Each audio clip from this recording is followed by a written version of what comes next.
and outlined concrete steps to oust Maduro at the Lima Group Summit in Bogota. British Prime Minister Theresa May will call on Saudi Arabia's King Salman to use his influence to encourage Yemeni parties toward peace, telling a summit that governments must redouble efforts to secure a political settlement to the crisis. Speaking at a summit in Egypt on Sunday, the British Prime Minister pledged what amounts to $261 million in aid for Yemen, saying the new funding would be used to provide humanitarian aid for millions of people living without access to food or clean water. The anti-media reports the move comes just days after British Foreign Secretary Jeremy Hunt urged Germany to rethink its moratorium on weapons sales to Saudi Arabia. Hunt wants the German government to exempt big defense projects from its efforts to halt arms sales to Saudi Arabia, or face damage to both its economic and European credentials. Germany, in November, announced that it would provide no further arms export licenses to Saudi Arabia over the killing of Saudi journalist Jamal Khashoggi.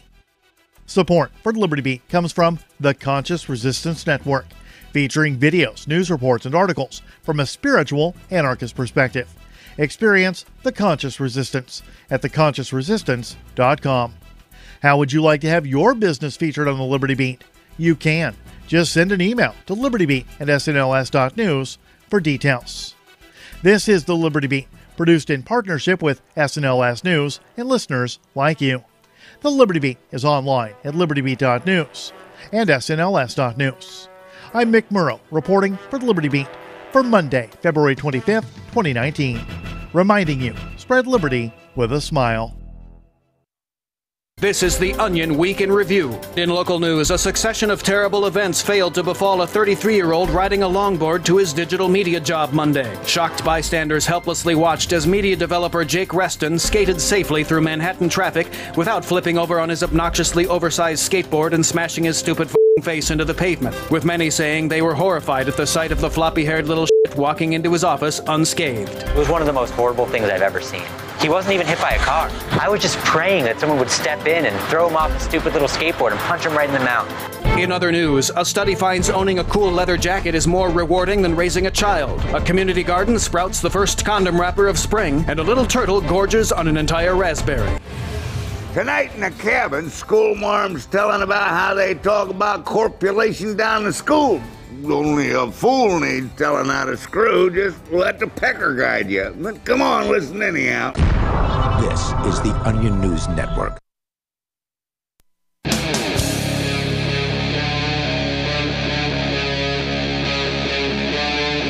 Free Talk Live.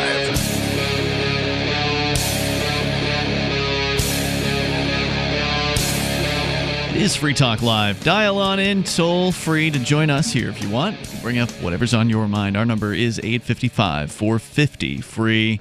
That's 855-450-3733. Joining you tonight, it's Ian. And Melanie. And, of course, you can bring up anything. That's the point of the program. We also have our Discord on-air call-in line rooms at discord.lrn.fm. So head on over to one of those and jump into them. We'll get you on the air, and you'll then sound almost like you're sitting here in the studio with us. We can talk about the prostitution case that apparently is expanding now to target another billionaire down in South Florida. That can be on the way here tonight. But Melanie, you wanted to talk about this new draft case, which garnered a bunch of headlines, I think, within the last day or so. That some federal court has ruled. I don't think it was the Supreme Court, right? Was it? It was not. It was a lower federal court, so it doesn't matter. Well, it's getting a lot of news coverage about the draft, and specifically women and the draft. What's going on? Yeah, so there's been reports that the draft has been declared unconstitutional as if it's going away. There's been reports that women are now subject to the draft. There's just been... Those are two completely different outcomes. Yeah.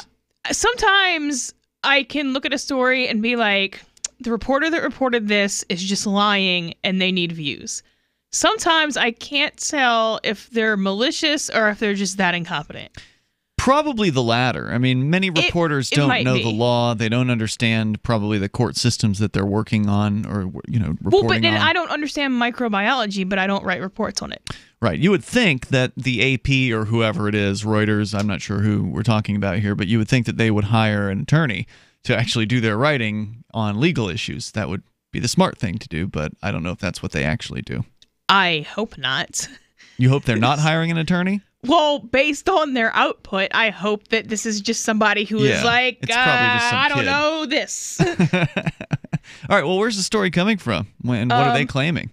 It's coming from a bunch of different places. I pulled up this one from USA Today, probably just because that's the first one Google gave Now, me. USA Today, I remember reading back. But it was on it was in a bunch of pretty major. Yeah. No, but what I was going to say about USA Today is I remember reading years ago that USA Today has an editorial policy of writing at either it was a 5th grade or a 7th grade reading level. So they are particularly noteworthy for the kind of the reading level that they write their news stories for.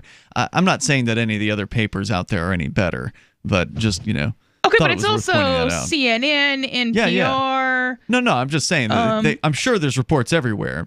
New York Times, NBC. And it's probably just Fox as bad News. of an understanding of it everywhere else. So I did look through one of them, and I don't remember which one it was, and I'll just tell you the gist that I got from the report. And again, this may not have anything to do with reality and what the court actually ruled, but it was my understanding that basically they've ruled that having a selective service system for just one gender is wrong or unconstitutional, and so therefore they would need to either do one or the other thing, which is to say have the selective service for both genders or to not have a selective service. So you're saying that's what media outlet said? That's my interpretation of what I read from some media outlet. There were media outlets saying that. There were media outlets picking one and running with it. What actually happened was nothing. Okay. Which is kind of a boring thing to report on, I guess. So when you say nothing, I mean, presumably some judges issued an order. Nope. Are you saying no? So there was a denial for a request for summary judgment, which means that. So basically, this group, the National Coalition for Men, issued a request sued the military. And the military issued a request for a 12b6, which is a claim that this case is so beyond frivolous that you don't even have a claim. You're just writing on paper. Basically, you're literally claiming the other party is just writing on paper random stuff. There's absolutely not only no legal basis and no legal argument, there is no legal claim contained within this document. Hold on, that's what the military's saying? Yes. The military's saying, throw this case out, this is garbage. Yes. Okay. And so the court ruled on their motion? Yeah, so the court ruled on that because they have to. Mm-hmm. This case isn't over. I don't know if it ever will go anywhere, but so the judge basically said, and this is 2 paragraphs, the judge said, well, there is a claim within this document, therefore, this case is going to proceed to court. Okay. That's it. That's it. That so is no what decision happened. has actually been made here. I see what you're saying. And that's what you would expect in most 12b6 claims, because to succeed on a 12b6 claim, you're talking about stuff to the level of, I'm suing you, Ian, because you're wearing an orange short. Right. And that gives me emotional distress, so I'm suing you for $7 billion. And then Ian would come back and be like, you're not stating a claim, you can't sue me. Not dismiss. because I'm right, but because you're not even stating a claim. And then the judge would be like, yeah, there's no claim which here, relief can dismissed. be granted. Yeah. Yeah. So it's to that level of just absurdity. Or there's no standing frequently, right? Where the person attempts to well, that's to not sue.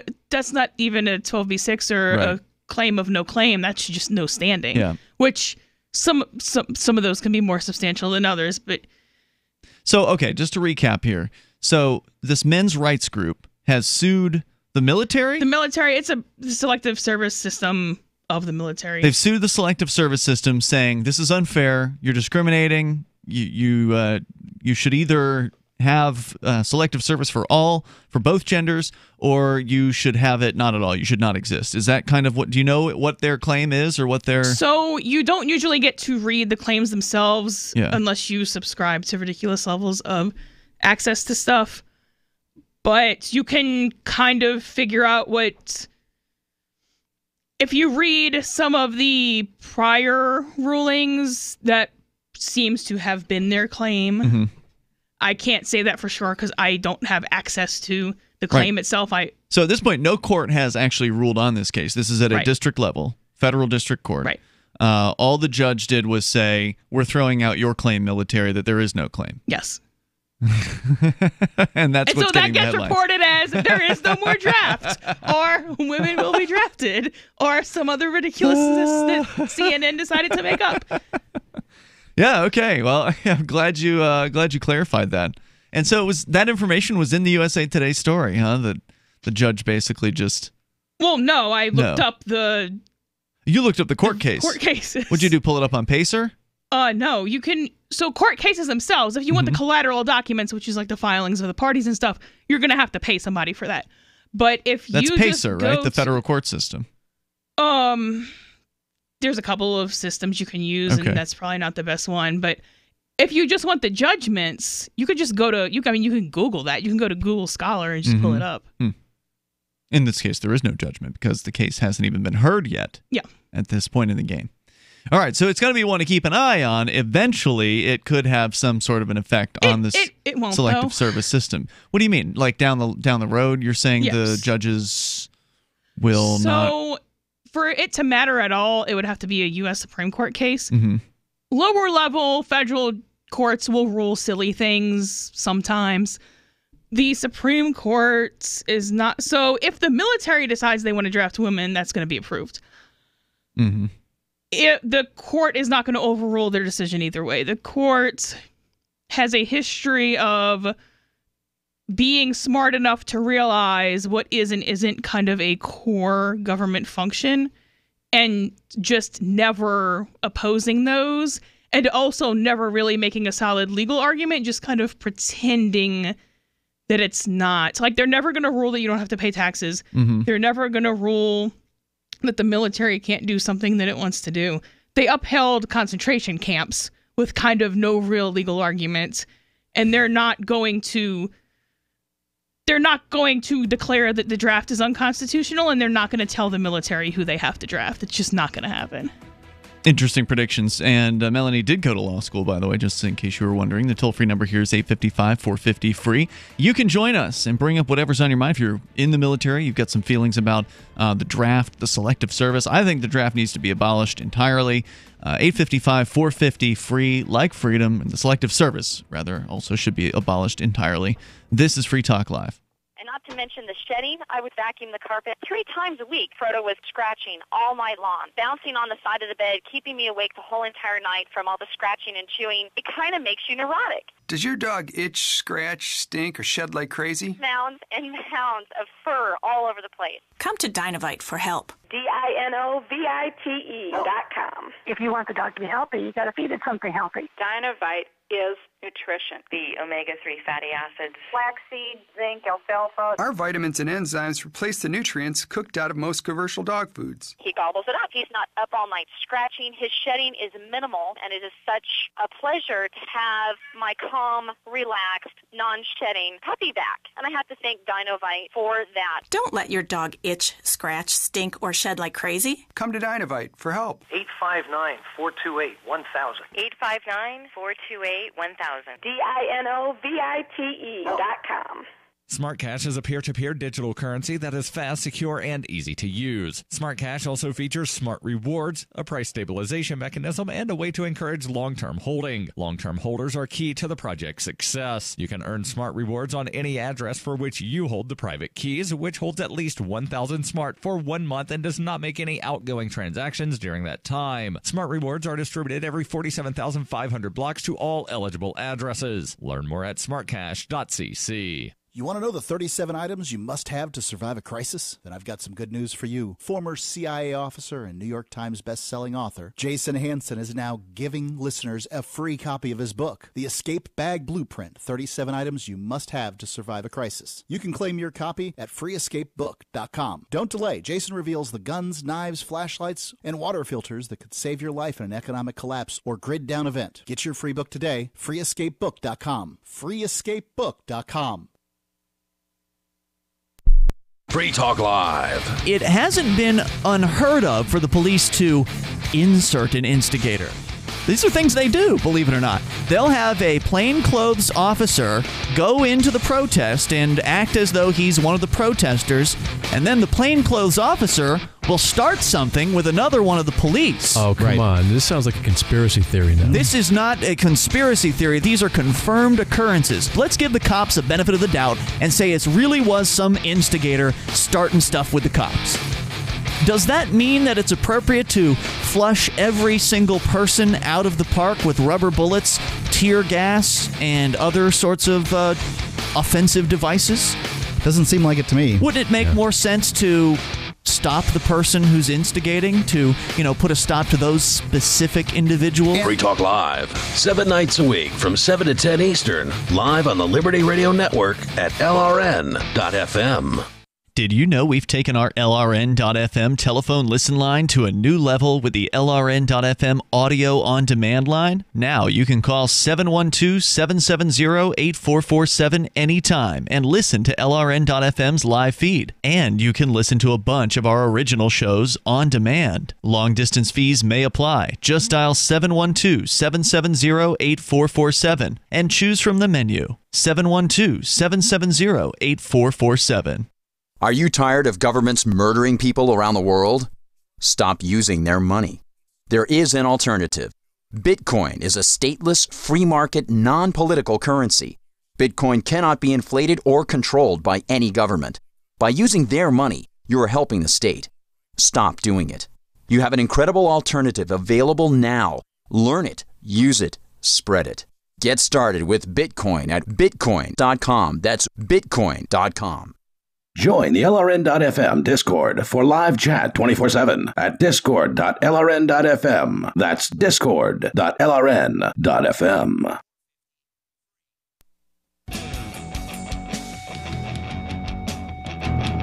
It is Free Talk Live. Dial on in toll free. Join us here. We got another ridiculous situation with courts on the way. Our toll free number is 855-450-FREE. That's 855-450-3733. Ian and Melanie in the studio here tonight. Also, Free Talk Live brought to you by Bitcoin.com. You want to learn about the basics about Bitcoin, cryptocurrency? Get started at Bitcoin.com with their Bitcoin Academy. They can also help you choose a Bitcoin wallet, buy some Bitcoin, and show you where you can spend your Bitcoin. Plus, you can read the latest news or engage with the community on the Bitcoin.com forum. Just go to Bitcoin.com and get interactive there. There's a lot of free stuff there. A lot of good information at Bitcoin.com. We go to the phones, to the fun. Peter is on the line in California listens to our podcast. Go ahead, Peter. Hey, guys. Just wanted to get your opinion on something that happened with me the other night when I got pulled over. Oh, okay. And I felt it was fairly unjust. There's a good chance of that. Well, there's a 99+% chance that it was unjust. Yeah. So I had a couple drinks. I was a little over the limit. I had California stopped, a stop sign, got pulled over legitimately. Came up, ended up arresting me. I ended up going to jail. But where I had pulled over was a perfectly legal spot to park. I wasn't obstructing anything. They end up towing my car, get out of jail 16 hours later. By the time I get it out of the impound, $700 later. Whew. Damn. And I just thought to myself, first of all, I had to go to the police station and pay them $110 for the privilege to go to the tow yard and bail my car out. Yep. But the whole issue I had was I could legally park my car there for 3 days and never get towed. I was legally parked, and it just seemed like extortion to me. I mean, that's totally what this is. Yeah. I know. And so you said it was private property. Where did you park the car? It was on a public street, but it was in front of somebody's house. Where in California, I can legally park a car there for 3 days. Mm-hmm. After 3 days, if you don't move it, they can legally tow you if the neighbors complain. But I suspect that I'm just going to guess here that I suspect that in California, if you are parked on a public way, as they call them, a public street, that they can go ahead and tow you just because you're parked on the public street. Whereas if you were on a private lot, that might have been a little bit different. If you had parked at a shopping center or something like that, they may have left it there. I imagine different police departments in different states treat these things differently. They might have legal authorization to tow you just if you're drunk, also, Could whether be. you're parked See, legally or that's not. what I was thinking, but I was thinking that is so ridiculous, though. When I'm parked legally, the car's not hurting anything. Just seems absurd. So what happened with the stop? I mean, you say you'd had a couple of drinks. Did they have you? Sure. Did they demand that you do roadside tests? And did you agree to that demand or not? Unfortunately, I did. I did okay with the test. He could smell the alcohol in my breath. My breathalyzer was a .10. But how do you know you so did okay with the test? Well, I mean, I was really a .10. I'm pretty damn functional. I mean, at least I felt that way. Right, but you have to kind of be Olympic athlete level to successfully pass a road sobriety test based on the standards. So that's kind of why I'm wondering how you know you did well on it. I agree with you on that because the statement I did make to the officer is, first of all, my one foot in front of the other little dance they have you do, even without a drink, I have a hard time doing that, like what you're saying. Yeah.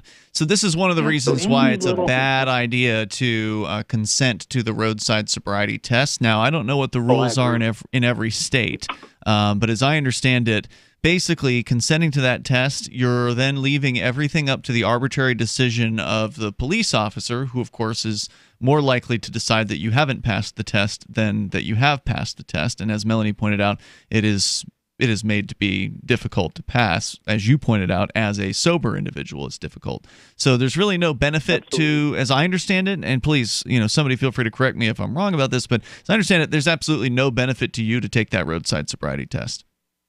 I mean, that's going to be state by state. I wish I wouldn't have. I'm sorry, what's that? Yeah, I just ended up, no, I agree with you 100% now, but it's after the fact. Sure, of course, but it's not after the fact for the people who are listening who could possibly benefit from this circumstance, from knowing about this. Now, again, it depends on the state, it depends on whatever the local rules are, but is it true that you can actually refuse the roadside breathalyzer but insist to be taken back to the station and do the one in the station because that one's more accurate, or is that 100%? 100%. That is 100% true. Okay. I can decline the roadside gymnastics. Yep. I can refuse the roadside breathalyzer and either do a blood test or do the breathalyzer back at the station. Mm-hmm. So what they ended up doing, they ended up having a CHP show up. He had the big fancy suitcase-looking official, and that's the one that they had me breathe into because the roadside ones, the handheld ones were drastically different. I would say within 0.3 off of each reading. So they were highly, highly inaccurate. Well, how long in between tests? 2 or 3 minutes. Okay. So very, very brief. The one with the CHP was, the same both times. Have you had a DUI before, Peter? This is my second one. Second one. All right. I imagine that's not going to go too well in court for you. Yeah, I mean, so breathalyzers do tend to be kind of wildly inaccurate.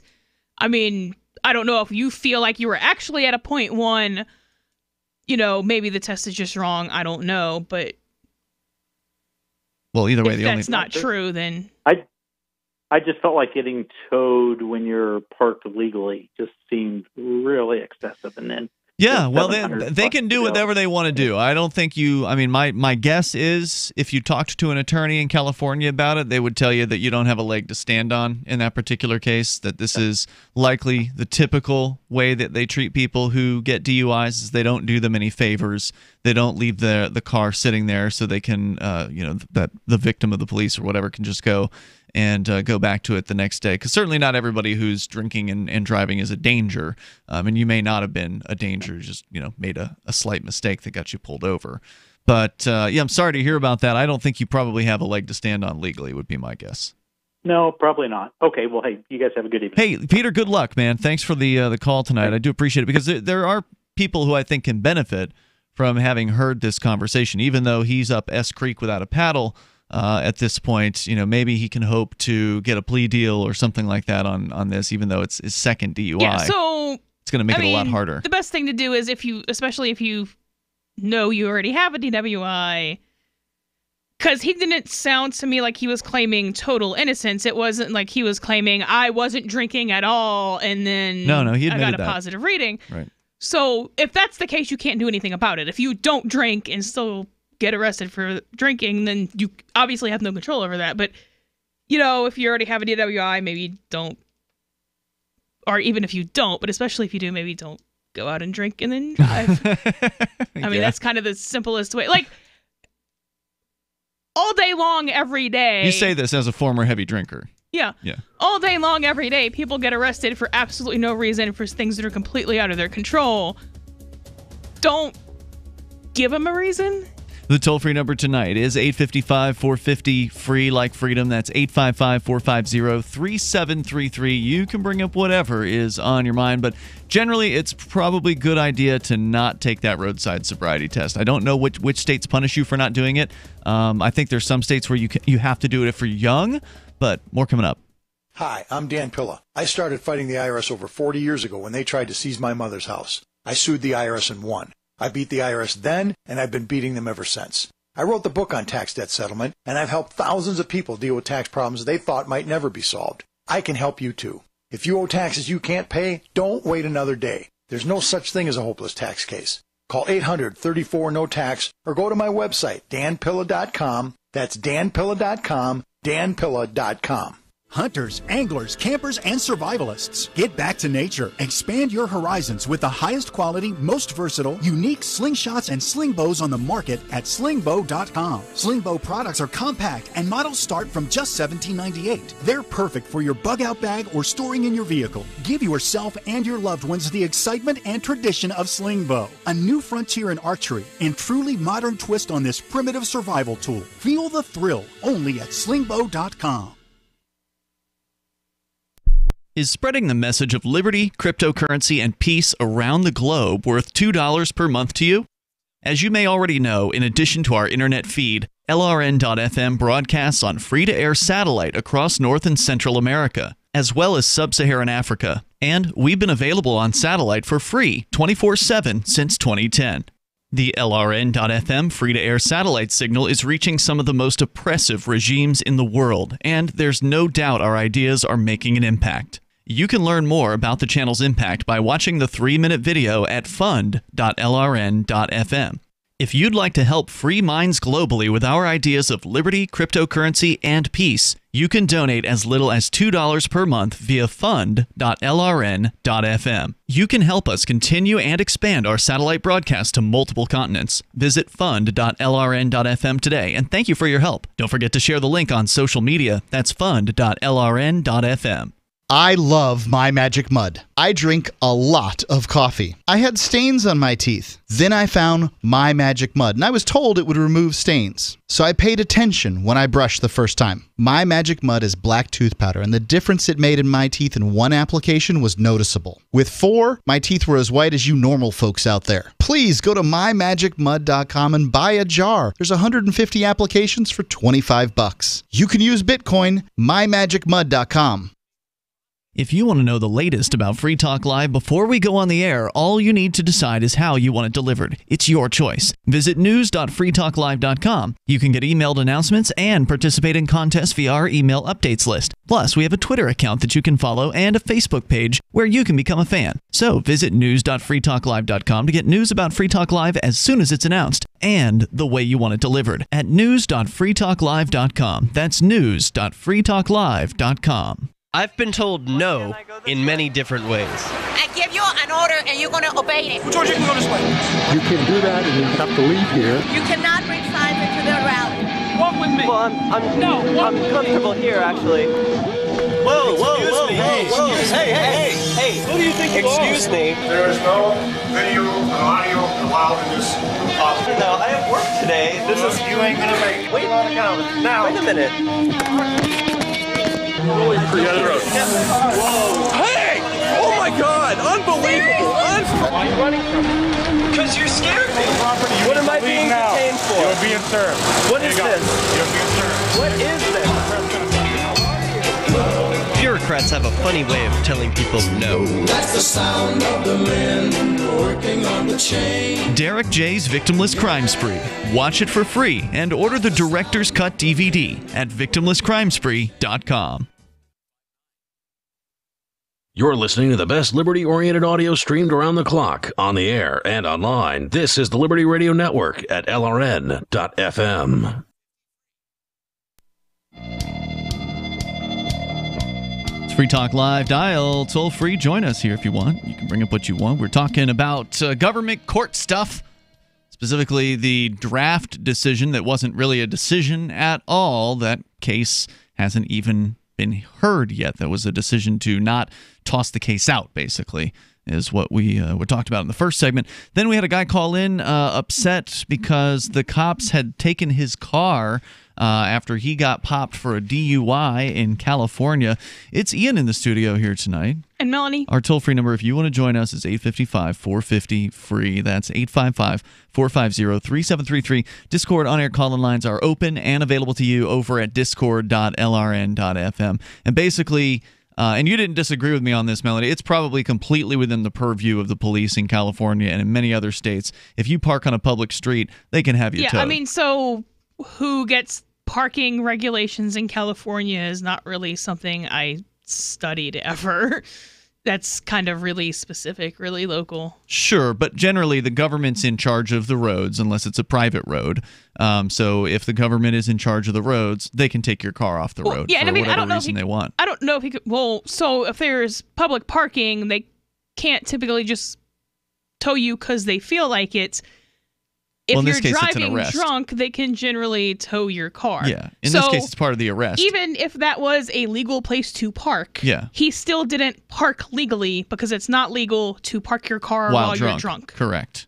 Unless you're on just totally private land, and that's probably going to vary by state. And if they are conducting an investigation, that's evidence. They can argue that, they can collect your car as part of the evidence in the case. They likely have the right to go through your car after you've been arrested. Well, if they tow it, they have a right to go through it on those grounds legally. Yeah, so that's what they want to do, right? Like they want to hit you with a DUI, then they want to take your car in, and they want to search through it, and they want to find something else that's illegal in there, maybe a handgun or something else that you can't have in California, a bag of cocaine, for instance, and then they want to charge you with extra crimes on top of that. So it's in their interests, not yours. It's in their interest to take your car from you, and they will, because it doesn't cost them anything.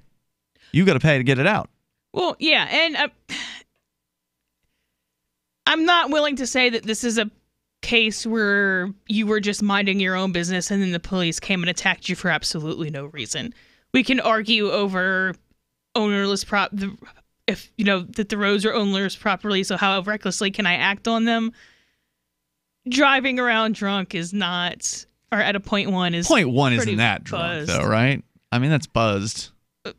You shouldn't be driving at a 0.1. Didn't it used to be legal to be a 0.1? And then they lowered it to like in Louisiana, the limit was 0.1. Everyone else was 0.08. Right, but didn't they lower it to 0.08 in the other states? And I feel like I think heard only that. One state. Really? They started at 0.08? Because I could have sworn I heard most places were already at 0.08 when Louisiana was basically forced to lower it from 0.1. So anyway, I did pull up the Pot Brothers at Law. They've got their 1-minute tip of the day that they've been doing. Now, these are a couple of guys who are attorneys out in California. I don't know what their politics are. They're probably just, obey the law kind of attorneys. But they do have some good advice for people, young people in general, as far as interacting with police. They have Shut the F Up Fridays, where they just basically shout at the camera that people should shut the F up when dealing with the police. And they do have one where they're talking about DUI checkpoints. They say that in California, which is where our caller was calling from, they say that in California, and I can't play the video here because it's somewhat profane, and I didn't have time to bleep it. But they say that you do not have to do the roadside sobriety test unless you're under 21. So apparently under 21 drivers in California do have some kind of obligation to perform the roadside sobriety. Which is a weird argument. Why? Because we're trying to determine if you're drunk, and so I'm saying it's worse to drive drunk if you're under 21.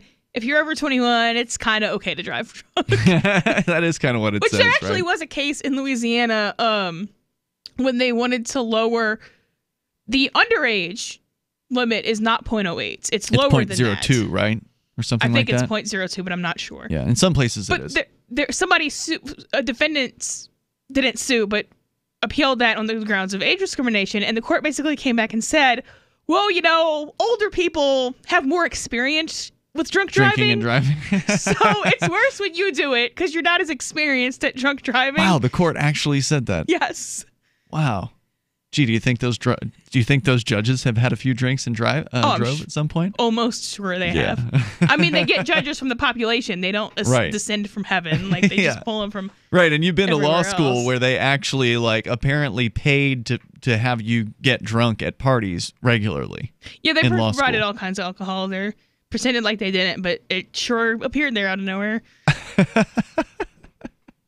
So people in the legal profession have a long experience of either drinking heavily themselves or at the very least being around many of their colleagues who are drinking heavily. Well, I don't want to extrapolate Louisiana at LSU to it's all gotta be lawyers like that in the everywhere. country, Come on.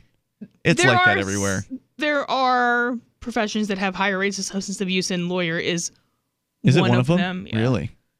If you want to join us here, the toll-free number is 855-450-FREE. That's 855-450-3733. So again, you know, we're not giving you legal advice. I mean, you're not an attorney, Melanie, and I'm not either. You just did go to law school, so you're as close to an attorney as And I wouldn't be anybody an attorney in every 50 states anyway, even if I was. But yeah. The other thing is, so people will say things like you have the right to deny. The roadside tests, I think you should kind of deny anyway. On principle. Well, no, on the grounds that you're going to fail it, even if you've never drank or done drugs in your life. Well, that seems like a good principle. So, well, that's a practical concern, not really a principle. But the principle would be to deny the roadside test. As far as breathalyzers and blood tests, you can be in a situation where, yeah, you have a legal right to deny these things, and maybe sometimes lawyers and YouTube videos will tell you that, but in some states, if you deny them, then they'll suspend your license for a year or something like that. So that can happen. So look up where you live, right? What the case is, what the statute is, and then make a decision from there.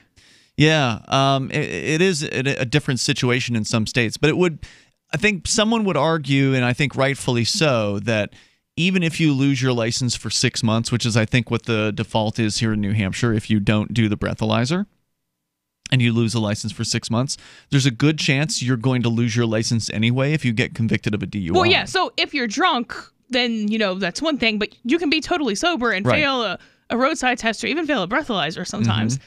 So if you know you're sober, request the blood test if you're failing the breathalyzer. Sometimes they're not going to give it to you anyway.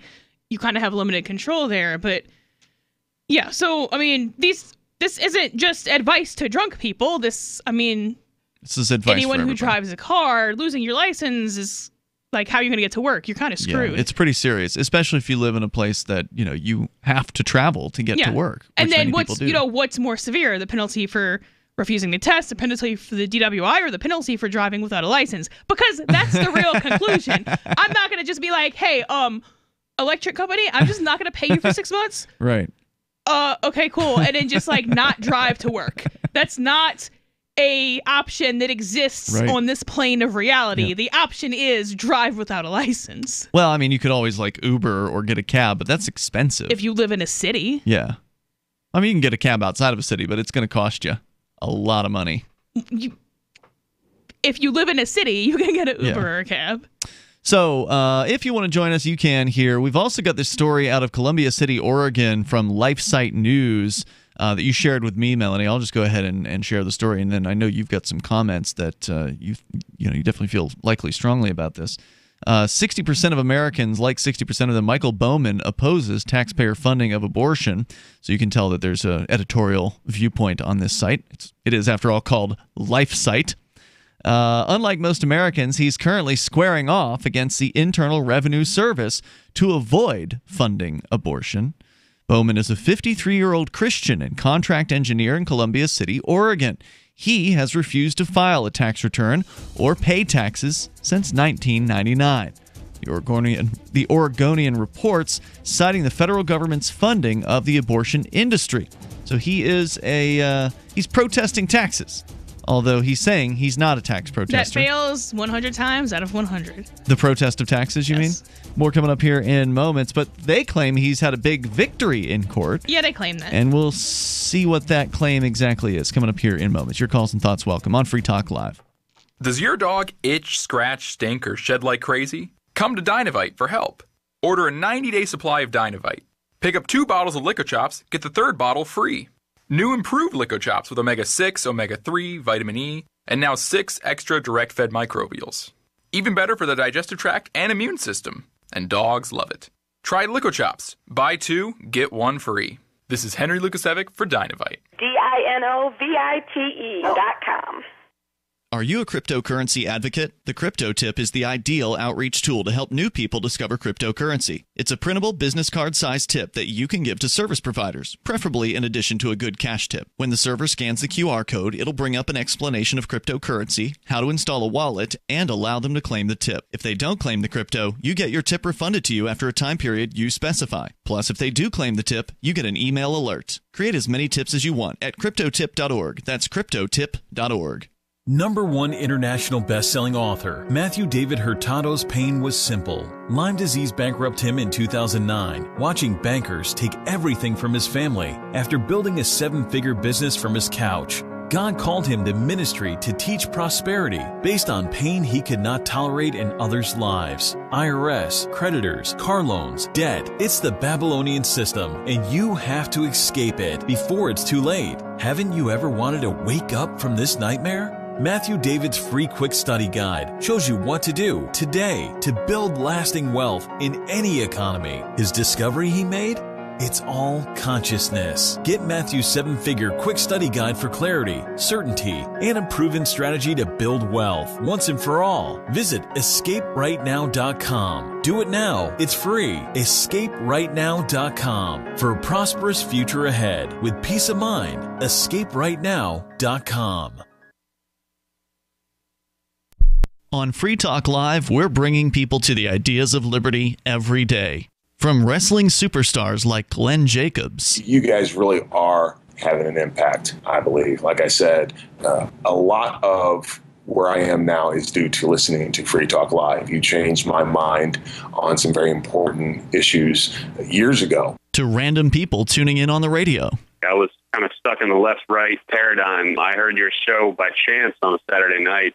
From there, I went on, joined the Free State Project, and become an amplifier. So, I mean, that's really the reason why I amp is because I know that if it wasn't for you guys being on as many stations as you are, I never would have found the ideas of liberty. Your amp will directly change more lives by getting Free Talk Live in front of people looking for talk radio online and on the air.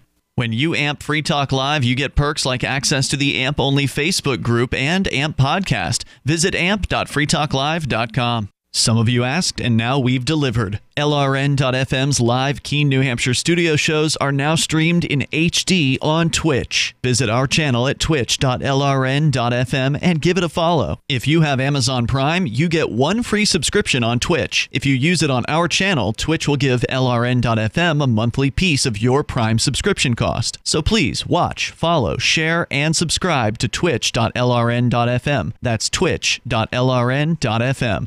So you've signed the Shire Society Declaration and are planning your move to New Hampshire to be around more liberty-oriented people. Next, sign up for the Shire Society Forum at forum.shiresociety.com. There are a bunch of people there who are already in the Shire, and they want to meet you. If you're already in the Shire physically, you should also come by the forums. Remember, not everyone uses Facebook. New people are signing up for the Shire Society Forum every month, so drop in and say hello at forum.shiresociety.com.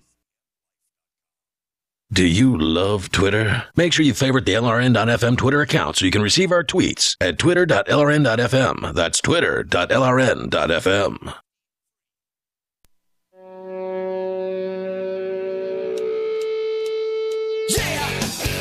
Free Talk Live. Dial toll free. Bring up whatever you want, whether you want to talk about DUI or the draft. These are all big issues for a lot of people. You're certainly welcome to weigh in on those or bring up anything that you want. With you tonight, it's Ian. And Melanie. Again, the number 855-450-FREE, like freedom. Also, the Discord on-air call-in line rooms. Head over to Discord, get interactive with other Free Talk Live listeners. You just go to discord.lrn.fm. You ought to probably have the Discord app, but you don't need to. You can use their web version, and then at the very least gives you the ability to text chat with other folks. But if you want to call in, I think you need the actual app. Anyway, discord.lrn.fm. It's open 24/7. During the show, you can use it to call in, but you can also, during the show, chat with other Free Talk Live listeners who are in the On Air Now room. And there's other rooms as well, like cryptocurrency and gaming, other discussions going on simultaneously there on the Discord server over at discord.lrn.fm. We're talking about a 53-year-old man in Columbia City, Oregon, who has refused apparently to file taxes since 1999, and he cited the federal government's funding of the abortion industry, saying, quote, "I'm not a tax protester. I love my country. I have a duty to my country, and I have a duty to my conscience." Yeah, Republicans have this weird, you need to respect the government, I'm stockpiling arms against thing going on, and it's just really inconsistent. So yeah you're right about that. Having recently gotten involved with the Republican Party here in New Hampshire after the Libertarian Party lost its ballot access, so that just seems interesting to watch to me. Yeah, it's been pretty interesting so far. I've been pretty pleased with like how welcoming they've been, not just towards me, but also I think they're just confused towards I think they're desperate. Because they're dying, basically. The Republican Party in southwestern New Hampshire is basically over 60 and probably over 65. Anybody who shows up under the age of 50, they get very excited. So there's that factor. And then there's also, you're right, they have this viewpoint of we're against the nanny state. Like they're firmly, at least in western New Hampshire, they're firmly against the nanny state. They don't even support the smoking ban that the city of Keene put in place that bans people under the age of 21 from smoking. So they're against that. So they seem to be in the right place on a number of different issues. But yet, you're right, they still have this worship for the United States federal government. The idea of the nation is still something that is very near and dear to them. They stand up, they do the Pledge of Allegiance together. They sometimes will sing a hymn to the state immediately thereafter. Yeah, it's like the one that's "My Country," that one. I don't know what it's called, but I think it's called "My Country 'Tis of Thee." But anyway, that song. Usually there's this one old guy who, as soon as the Pledge of Allegiance is over, he just strikes up with that song, and the entire room joins him. At the last meeting, though, he wasn't there, so they didn't sing. Okay. Yeah. But one of their key provisions, and there's like three main points that they have, and I like two of the three. So 2 out of 3 ain't bad. I like 2 out of their 3 points. That's still an F. That's still a 67%. Wait, no, 67% was a D when I was going to school. You had to get a 64. Maybe it is. That's still failing really hard. You know what? It probably was. You had to get C's to pass in college. Though. Yeah, that's true. But they're one thing they're all in favor of the individual is what they say in one of their planks. And then in another plank, they're in favor of the free market, supposedly in favor of the free market. So those 2 planks are good. The third plank, though, which is I think their middle plank, is something about how American exceptionalism, like they're in favor of American exceptionalism, which of course the belief that America is the best and that the people in America are the best and all that nonsense. Which is a weird thing to say you're in favor of an allegation of fact. I'm in favor of water is wet. Like, well, it either is or it isn't, regardless of you're in favor of it. Mm-hmm. America's either better or it's not, regardless of whether you're in favor of it. That doesn't make any sense. Well, I don't want to paraphrase what they're saying, so I'll just read it since we're talking about it here. Their statement is, "We are the party of American exceptionalism, and we believe our nation is strongest when we practice peace through strength." Well, okay, that's consistent at least. So that's the one that I disagree with. I think what I'd like to see happen to that one is it be changed to be more of New Hampshire exceptionalism, because I think that would still pander to the people that believe they're the best, but make it more like New Hampshire specific so we can focus on secession. That's my plan. I mean, that would be an improvement. Yeah, that's my plan. So again, if you I want, don't think they're going to go for that. Well, you know what? After 20 years, they may have to, because they're not bringing in young people. Maybe the Republican parties in the other parts of New Hampshire are doing better as far as bringing young people in, but out here, I mean, we're talking about 26 people attending your typical meeting, and this is for the entire county. The big meeting, like right after the election, had 40 people at it, which is, that's not a small turnout. But the people at these meetings are elderly, and they are just desperately trying to bring young people in. So what I'm saying here is if you are a libertarian who wants to actually have an effect taking over the old party system, New Hampshire is exceptionally ripe for this particular opportunity.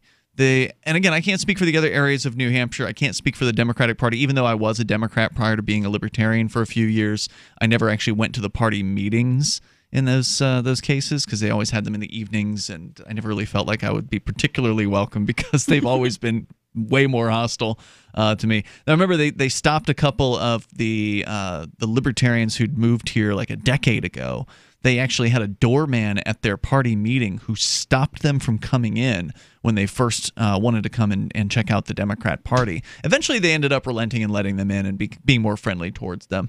And one of them ended up changing into a real full-on socialist and left New Hampshire. So it's sad when that happens. It's sad when libertarians lose their way and lose their principles. But it's happened, sadly, on more than one occasion up here. So back to the story here on this man protesting paying taxes who says he's not a protester. He says he loves his country and has a duty to his country. Now, that's an interesting claim as well. I mean, there's a lot that we can pick apart here, Melanie. A duty to the country, a duty is basically an obligation, right? Like you have to do a certain thing. If you have a duty to perform a task, you're obligated to perform that task. You've had an agreement with somebody that says, I, Melanie, will perform this task for you. It is my duty. And usually you're getting something in return for that, right? Well, I think most people who have kind of that duty-based morality, honor-based morality, are less contractual than that. What do you mean? It's just all in their head? When you're talking about an agreement and getting paid, I don't... No. Getting paid isn't what I mean. Like, you can receive something that's not payment, right? So in the case of the government... Okay, so like military protection in the case of the government, standing for the flag or something. Yeah. So with citizenship... I don't think that they look at it that way. I don't think they look at it in that... Who? The person who has the duty? Well... Doesn't look at... Kind of conservative GOP members in... I'm assuming he's GOP. He sounds like it. That kind of culture, I don't think, looks at it in that transactional way. No, they just feel like they have a duty with no obligation in return, that there's just a duty put upon them in return for nothing. I think that they feel like they have duties, and I think that they feel like the government and other people have duties, but I don't feel like they look at it as an exchange. I see. Well, they're looking at it wrong then, because when you look at the definition of citizen, I mean, it's very, very clear, whether it's in a law dictionary or it's in the dictionary, the regular dictionary, the definition of citizen is frequently defined as a person who has a duty of allegiance in return for an obligation of protection. That's generally the definition of citizen. So the duty is you do what you're told. You pay the taxes, you jump through the hoops, you do whatever, obedience measures are being put upon you. It's your duty. But in return, the government is supposed to provide you with protection. And we've seen with court case after court case that they are not obligated to protect you. They have no such obligation to you. They've made it crystal clear in the Supreme Court in a myriad of court cases. Warren versus District of Columbia is the first one that comes to mind, but a quick Google of the search, no obligation to protect, will find multiple cases that affirm the same claim, and that is to say that the government says clearly, we don't have an obligation to protect you, nor do we have any obligation to you whatsoever. So therefore, the agreement of citizenship is null. It's null and void because you don't have a duty if there's no obligation on their side. Obviously, there was no signed agreement anyway, so the whole thing is this social contract theory nonsense. But either way, even if there's no agreement, if we were just talking about this verbal social contract concept, the other side has reneged on its obligations, which therefore means you have no obligation to have a duty to them. That's the way I understand it. I mean, I don't think that that's how they... you're kind of superimposing your own structure onto that, I think. I don't think that's how they look at it. But, I mean, I think they're going to try to throw you in jail. How they look at it. They're going to do whatever they want. No, I mean the people, not the Oh, cops you're talking and about the politicians. victims, the individuals who Yeah. believe they have a duty. Sure, they are absolutely, completely brainwashed into this nonsense. But to this guy's credit, he is stepping outside of the box, and he's saying, well, yeah, I don't really feel like I've got a duty because you're not doing what I want, government. You're funding abortions, and so therefore he's not paying taxes. Hello. I am looking for a special soul from the GCN audience to hire to come to East Ridge, Tennessee and take care of two peaceful, easygoing people, which are a sweet 95-year-old woman and her 60-year-old son. Terms would be free room and board, plus the use of all of our facilities here at home, in exchange for living with us and seeing to our needs. We must have someone that fits in well. We get along with most anybody and value those who like to do the same. We live in a suburb of the scenic city of Chattanooga, Tennessee. Please email Matt at peaceaboveall.net for additional information. Please include your informal resume stating your strengths and weaknesses and reasons you would make a dedicated caregiver. We would also offer to negotiate a nominal salary in addition to everything else. Again, please email matt@peaceaboveall.net. Thanks for responding.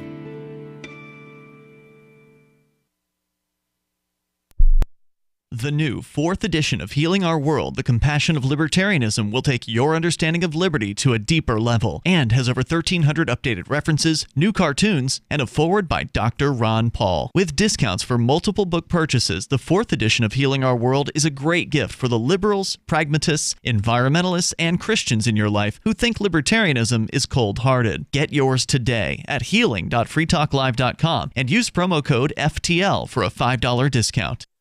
So you've heard all 3 hours of the latest episode of Free Talk Live, and you're still hungry for liberty-oriented audio content? Did you know that we have another 24/7 audio stream at LRN.FM? The Liberty Radio Network airs the latest episodes of some of the best liberty-oriented podcasts on the internet around the clock. In addition to recorded content, you'll also hear live shows like Free Talk Live, originating from our Keene, New Hampshire studio. So listen anytime at LRN.FM. That's LRN.FM.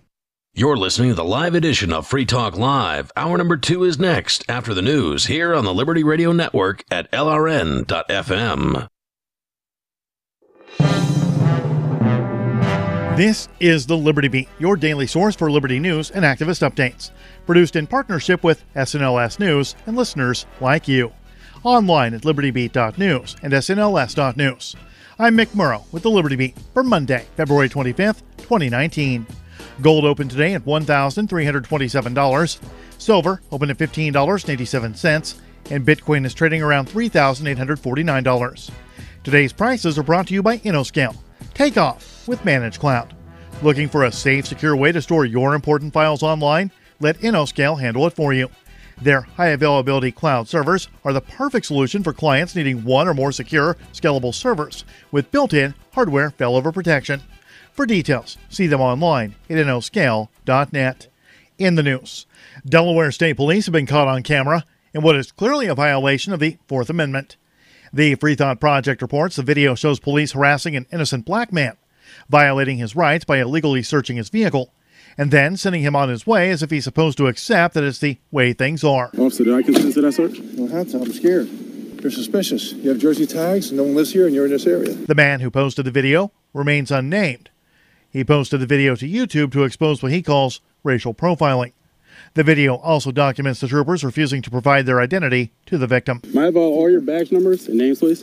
Negative. When asked if they are going to do anything about the officers involved in the video, Delaware State Police Public Information Officer Sergeant Richard Bratz issued a statement saying that the department is aware of the YouTube video and they are investigating the facts surrounding the incident, adding that information will be released when it becomes available.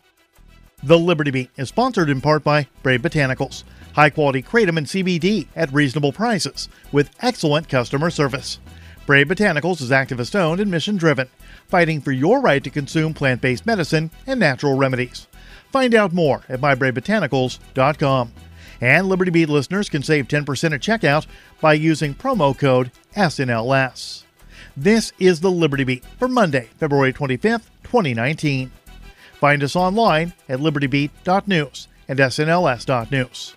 Your news now continues. The European Union and the Spanish government on Monday both rejected calls by the Trump administration and Venezuelan opposition leader Juan Guaido to keep every option on the table to remove President Nicolas Maduro from power, saying they do not support nor would they participate in military intervention.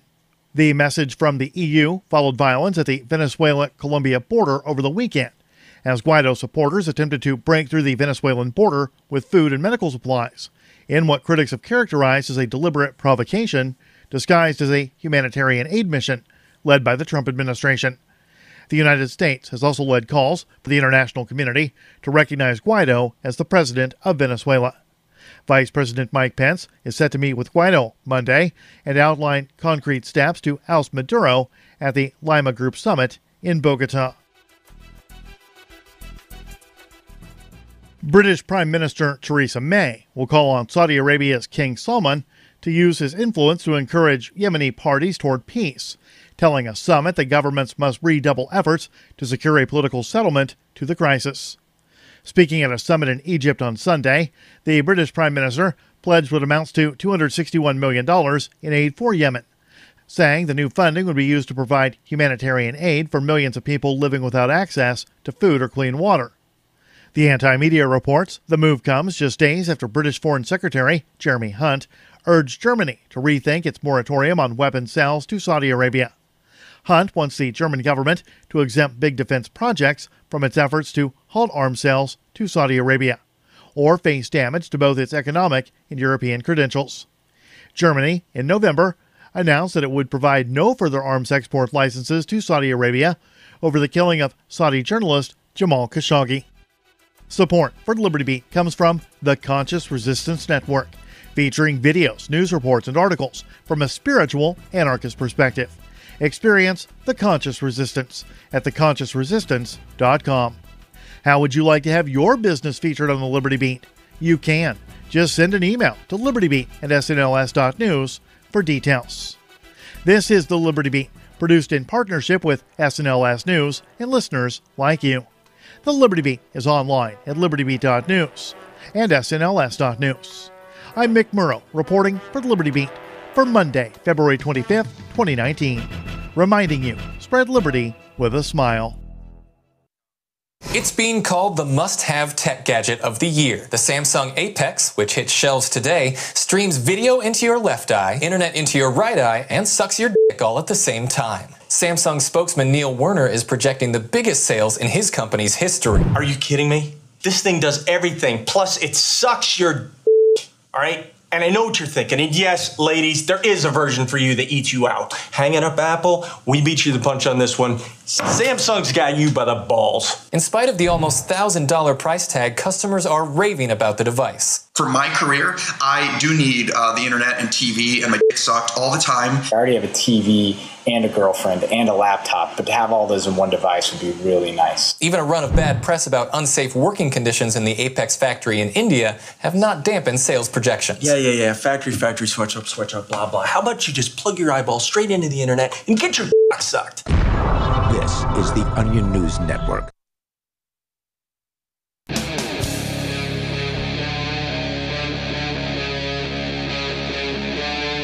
Free Talk Live. This is Free Talk Live.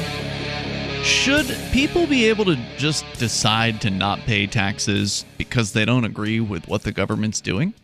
I say they absolutely should. And there's one guy in Oregon who is doing just that over the issue of abortion in his particular case. But I don't think it just has to be abortion. It could be whatever issue it is that you disagree with. I, for instance, don't agree with bombing innocent people around the world. I think that's a good one. Then again, I also don't pretty much agree with the existence of the entire federal government. With you in the studio tonight, it's Ian. Melanie. And our toll-free number, if you want to join the discussion here, is 855-450-FREE. That's 855-450-3733. And there's a lot to kind of pick apart here in this story out of Columbia City, Oregon, where a 53-year-old self-professed Christian man, Michael Bowman, has apparently not paid taxes since 1999. The government is finally coming after him. And he says, quote, "I'm not a tax protester. I love my country. I have a duty to my country. I have a duty to my conscience."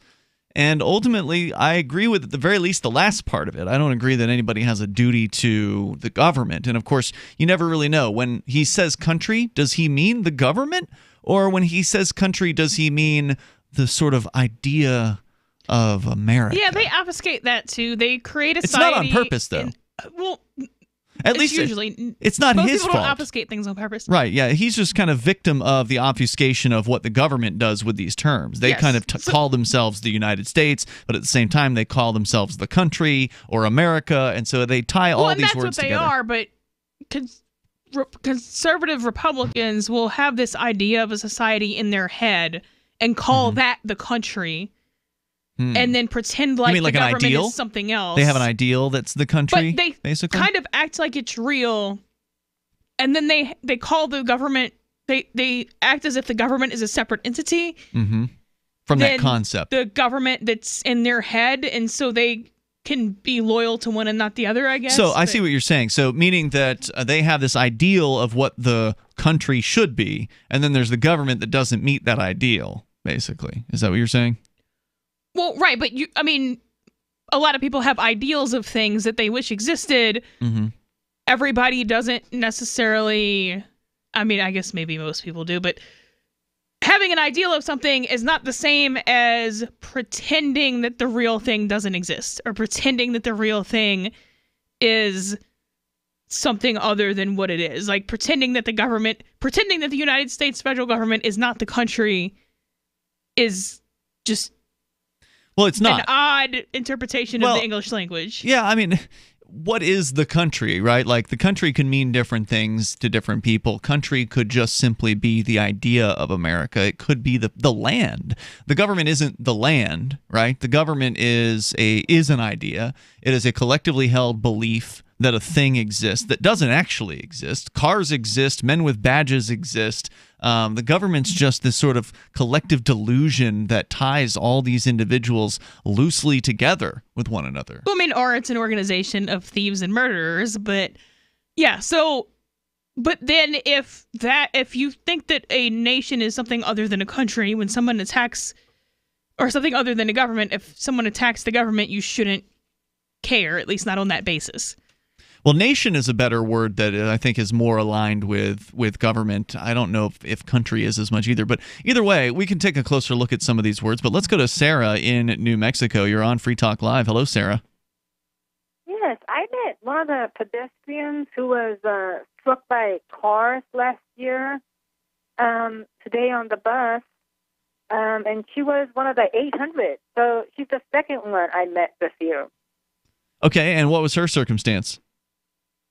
Well, I think one of her legs from the knee down was busted. So, and I think the other one, he was in a wheelchair and he got his whole leg busted. So the 800 Was she people were drunk? struck by cars. You know what? I had to get off the next stop. So I never knew. I just knew that I know. You didn't have a long enough conversation with her, because what we found was that a lot of the people who are getting into car accidents as pedestrians down there are drunk. So they're, stumbling around, falling into the road and getting hit by cars in basically what is a unavoidable accident for the driver, or very difficult to avoid. It could have been avoided by the person who was drunk, by them not being S-face drunk and, stumbling through the streets, but ultimately that was their decision. Oh, I never got to ask for the story, but why is it that 13 years ago, there was, instead of killing 86 pedestrians last year, 15 years ago, we only killed 47, and that's when we had red light Maybe cameras. people are getting more drunk. People 15 years ago. Yeah, that's a possibility as well. Okay, that's what we still had. We still had 3 red light cameras in Albuquerque, 3 in Rio Rancho, and 5 speeding bans in Rio Rancho. Yeah, but you didn't even ask this lady if she had gotten hit at an intersection, right? No, I just encouraged her to go down to city council meeting and speak up about what happened. And No call amount the of mayor. speeding vans, no amount of red light cameras, no amount of video cameras is going to stop drunk people from stumbling out in front of oncoming cars. Okay, but I'm asking you, why is it when we have red light cameras, we were number 7th in the nation? Sarah, every time we get rid of the red I don't light know how cameras, many we're times always I number can 1. tell you about this. maybe you haven't gotten the concept yet. It's called correlation versus causation. They're not the same thing. So when a statistic, like you're citing, statistic of people getting involved in, accidents as pedestrians with cars, when that number goes down and you find a different number that has also gone down, in this case the number of red light cameras that has also gone down over that same time frame, it may be an interesting coincidence. It may be related, but there's no way that you can draw a conclusion from both of those things happening in the same time frame. That's, they're correlative. They correlate with one another. They happened at the same time frame. They happen to be in the same direction, but there's no way that you can say they're causative, meaning that you can't say that the reduction in red light cameras caused the reduction in car accidents involving pedestrians. Does that make any sense to you at all? No, you're just full of it. You know what? I make a lot of sense. You make no sense. I'm full of it. Before we had. By the way, Sarah, did you hear the good news about KABQ there in Albuquerque that we're now on live?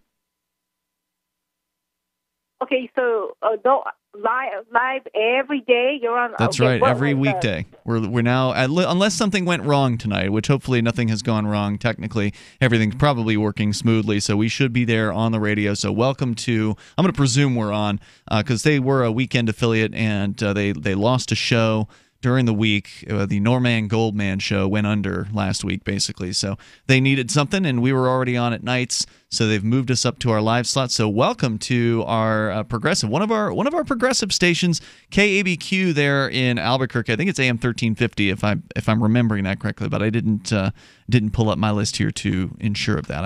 I will double check. But welcome aboard. If you're listening to the show here, it really is open phones every single night, and Sarah is the proof that is actually the case. That you can call in here and you can bring up anything you want. You don't have to agree with us. In fact, we like it when we have disagreements, which is one of the reasons why I like your calls, Sarah, because you're not afraid to challenge. But the other thing is, Sarah, you don't listen, and you have a position. You want to represent that position, and that's fine. You're certainly welcome to call into the show and do that. But you don't even listen. When I tell you the difference between correlation and causation, you tell me I'm full of it. Well, the thing about it is that you should be thankful that that I'm on disability to call this show. I'm the one that made it possible that we're live on Albuquerque.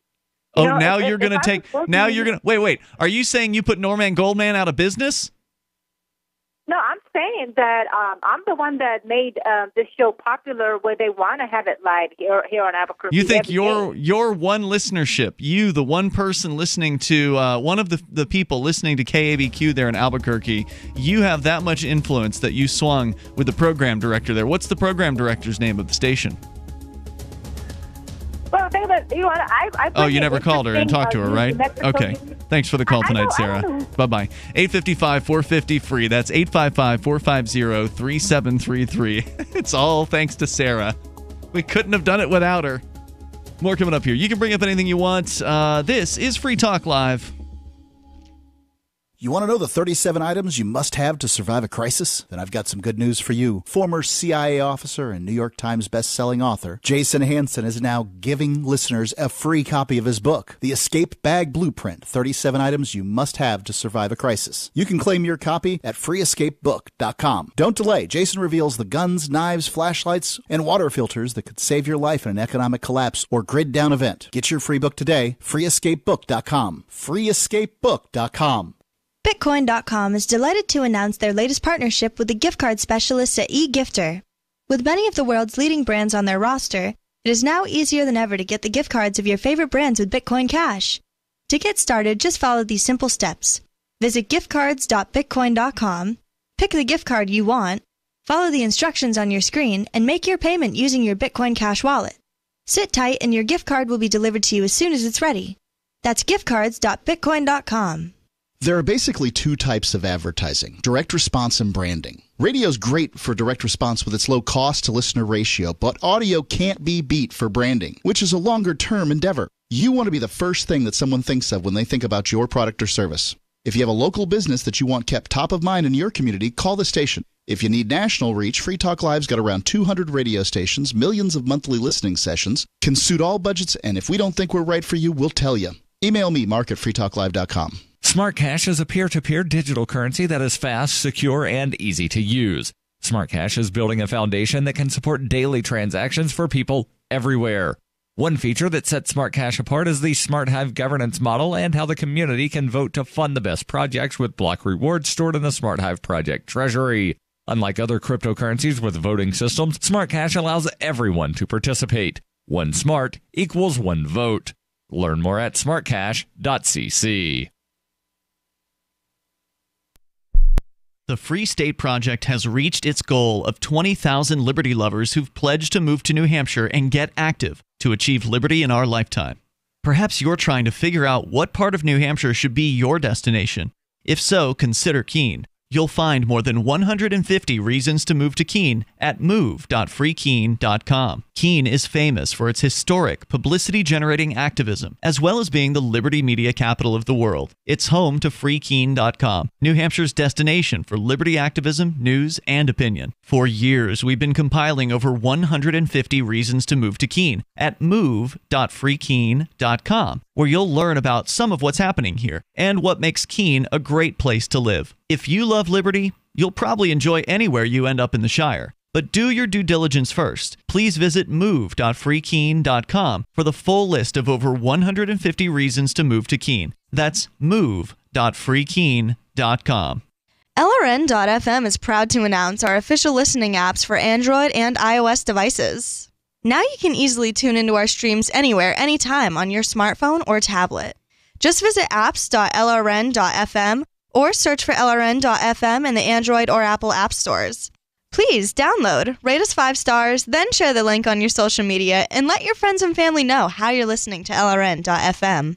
Download it now, free at apps.lrn.fm. Cell 411 is a free app for Android and iOS that replaces government-controlled 911. Cell 411 allows you to preset a group of friends or private organizations to show up at any emergency. Cell 411 is a nightmare for the state because it proves their so-called services aren't needed. Cell 411 has had thousands of installs, and of course it's covered by the BIPCOT no government license. Cell 411 because your friends won't shoot you when you're in trouble. Without the government, who would build the emergency services? You and Cell 411. Get it today at getcell411.com.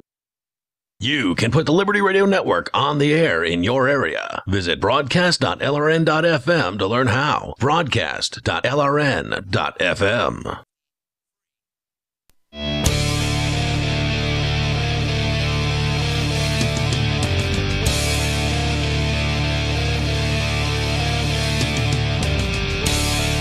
Free Talk Live, dial in, bring up what you want here. Our numbers are open to you.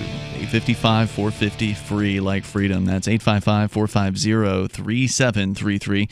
And joining you in the studio tonight, it's Ian. And Melanie. Don't forget, you can join us in real life at the upcoming Forkfest. Forkfest is a libertarian camping event in northern New Hampshire, the beautiful Rogers Campground right in the White Mountains of New Hampshire. And it's the 5 days before the Porcupine Freedom Festival. The days for Forkfest this year are scheduled to be June 13th through June 18th, and that's about the only scheduling or officialness that you're going to get because Forkfest is not organized by anybody. There's no one in charge, which means that everybody is in charge, meaning you are in charge of your own experience. So if you just want to go and camp and hang out with other liberty-minded people, voluntarists, liberty-loving anarchists, libertarian types, then you can do that. Or you can create a thing for those people who are going to be there to do. So maybe you want to, have a poker game, or you want to create some sort of musical event or throw a party.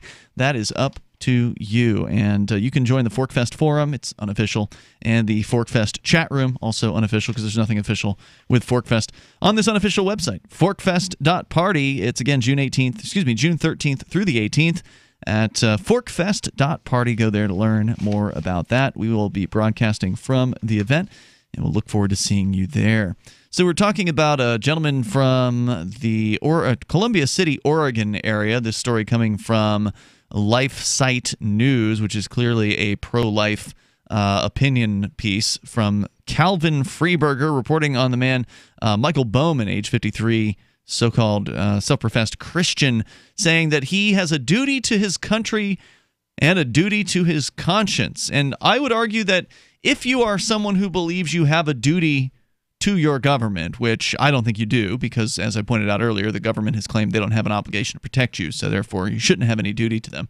But even if you still believe that you have a duty to the government, I still think your duty to your own conscience should be higher than that.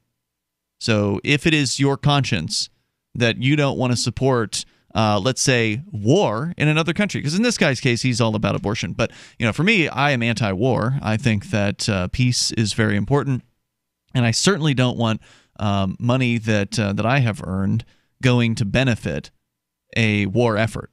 And so it is my duty to my conscience to not be involved in the continued proliferation of armed conflict around the planet. So whatever it is that you believe that your conscience, whatever your conscience is calling you to do or is calling you to support, I think that should be primary. You agree with me on that one? I mean, especially since I don't think that you have any obligations to a state whatsoever. Right. I mean, obviously. Okay. So the state, unfortunately, does believe that you have obligations to them, and that's why they are prosecuting this guy. According to the story, the IRS has sent him numerous warnings over unpaid taxes from 2002 to 2014, and the 2012 Oregon Department of Revenue began garnishing money from his bank account. In response, he started cashing out his paychecks and leaving only a minimum balance in his account. That, the federal authorities say, constituted, quote, removing his income from the reach of taxing authorities. They indicted him for felony tax evasion in the amount of $356,857, as well as 4 misdemeanor counts of willful failure to file tax returns. His attorney, Matthew Schindler, says that his client was fully transparent every step of the way, from disclosing all of his paychecks to cashing them at his own bank under his own name. His attorney says, quote, like a player collapsing as they lose Twister, the government has reached, that's pretty good, it's a nice visual, the government has reached too far forward and stretched way too far back his motion to dismiss read. Last week, U.S. District Judge Michael Mossman sided with Bowman on the felony charge, ruling the feds failed to show that he had attempted to conceal his income or deceive the government. Prosecutors remain free to reintroduce the charge in the future and are currently weighing whether to do so.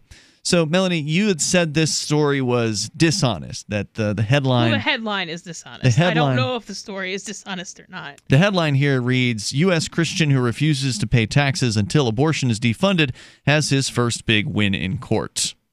Yeah, so that kind of implies that you're saying that's not a big win? Won something in regards to this case. He won the motion to dismiss. I mean, they motioned to dismiss the felony charge, and the judge dismissed it. Right. So he.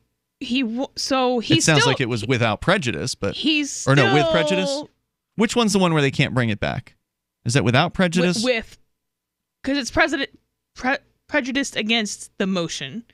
So if it's with prejudice, they can't bring it back. Okay, so he must have dismissed it without prejudice then, right? Yeah. So I mean, it's not a big win. He's still under charges for failure to file and failure to pay. But misdemeanors, I mean, that's nowhere near as bad.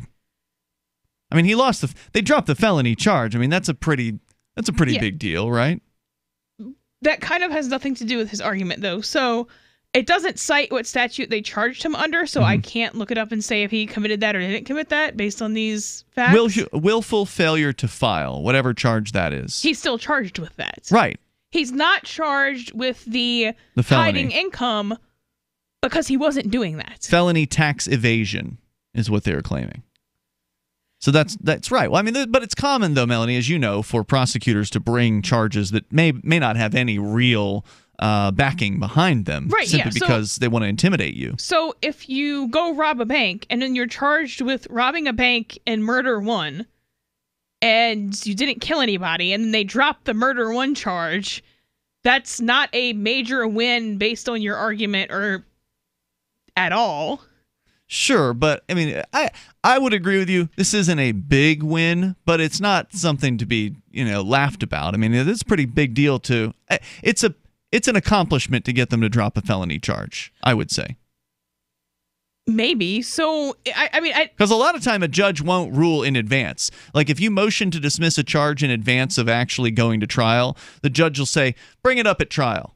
Like a lot of times they won't even do anything in advance of the actual trial. Well, they're supposed to if it's a proper motion and you're actually charged with that. But sure, but they can put it off. They can just be like, yeah, bring it up at trial. We'll address it in court. No, if there's grounds for a motion to dismiss, they're supposed to hear the motion to dismiss. Sure, but they'll I'm sure hear it during the trial. What I'm saying is they'll hear it during the trial. They won't. I've seen it time and time again, at least here in New Hampshire. I believe that happens. But, yeah, so if you file a motion to dismiss and it gets heard, that's not like some outstanding win, and it's definitely not some outstanding win based on... I mean, to me, this article makes it sound like he's progressing in his I don't have to file taxes because I said so court case. No. And that is not the case. He has had no wins around that, yeah. You're right about that. And because they didn't cite the statute, I can't tell you if he actually violated it or not. They make it sound like he didn't actually violate that particular statute, so it's not completely outrageous that he's not being charged with it. Well, I mean, the site here this, by the way, you sent to me, this Life Site News. It's clearly an opinion site that has, a pro-life perspective. So obviously they want to make it sound like this guy is on track to winning his case. Yeah, you can state your opinions without misrepresenting facts, though, is the thing. Sure, 855-450-FREE is our toll-free number. If you want to join us here, you can bring up whatever's on your mind, whether it is... remaining aligned with your conscience in the face of threats from the government, or whatever you want to discuss. We talked about DUI earlier tonight. 855-450-FREE, like freedom. Anytime, any place, anywhere. Radio remains the most intimate of all forms of media. At home, at work, in the car, on smartphones. Over 90% of consumers still listen to radio every week. That makes choosing radio as a place to advertise your business one of the best decisions you can make. Email advertise@gcnlive.com and partner up with an experienced GCN representative. Advertise@gcnlive.com. Easy, affordable, effective. By now you know that wireless technology like cell phones do in fact pose dangers to the health and privacy of everyone. Blockit Pocket's wide range of products are unmatched in providing the protection you deserve. No scare tactics, just common sense. BlockitPocket.com offers quality American-made options to alleviate and eliminate these invisible dangers. Learn more at BlockitPocket.com or call 888-315-9618. BlockitPocket.com, enhancing health and privacy. This is Michael Dean from the Freedom Fiends. I've run websites since 1996 and have used over a dozen web hosts in that time. AgristHosting.com is the only one that hasn't broken my heart. Agrist Hosting's uptime and service is stellar, and their DDoS mitigation is the best I've seen. That's important because if you tell the truth in this world, you'll ruffle feathers. And some people will try dirty tricks to silence your voice. No matter what the haters hit us with, Agrist Hosting keeps our websites online. If you have a mission-critical commercial presence or a world-changing activism site, you cannot tolerate any skullduggery. So go with agristhosting.com. Have a WordPress or blog site, but you're not satisfied with performance or uptime? Or just want raw hosting? Want to pay with Bitcoin? Agrist Hosting specializes in high-performance hosting with personalized service. Go to agristhosting.com and click on the button that says Get Hosted. That's agristhosting.com. When you hear the word lobbyist, you probably think about greedy corporations, but not all lobbyists are the same. Some are fighting for the freedoms you hold dear. Liberty Lobby LLC is doing just that in New Hampshire, working hard to represent you, not some special interest group. You can help by going to libertylobby.info, where your contribution will give us the tools we need to ensure that your voice is heard. Visit libertylobby.info today to find out more.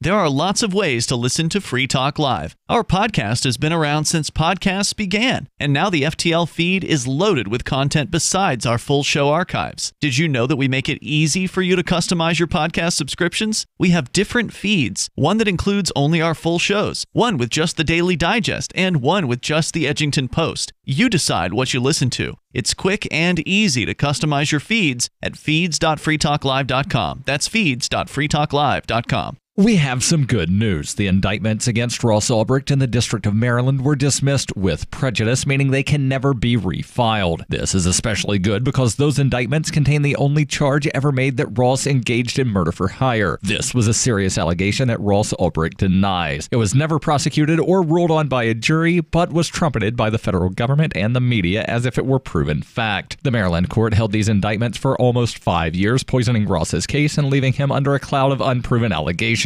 As explained in Ross's appeal to the Supreme Court, the fact that the judge used these allegations to give Ross a draconian sentence of double life without parole violated his Sixth Amendment right to a jury trial. Judges are required to issue sentences based on convictions decided by a jury, not unproven allegations never even charged at trial. Although this is a positive development, the dropped indictment will not set Ross free. Now, a presidential pardon is Ross's only hope of freedom. Sign the petition at freeross.org. freeross.org. Help get LRN.FM into more ears. Visit promote.lrn.fm for a free bumper sticker, flyers, banners, graphics, and more. Promote.lrn.fm.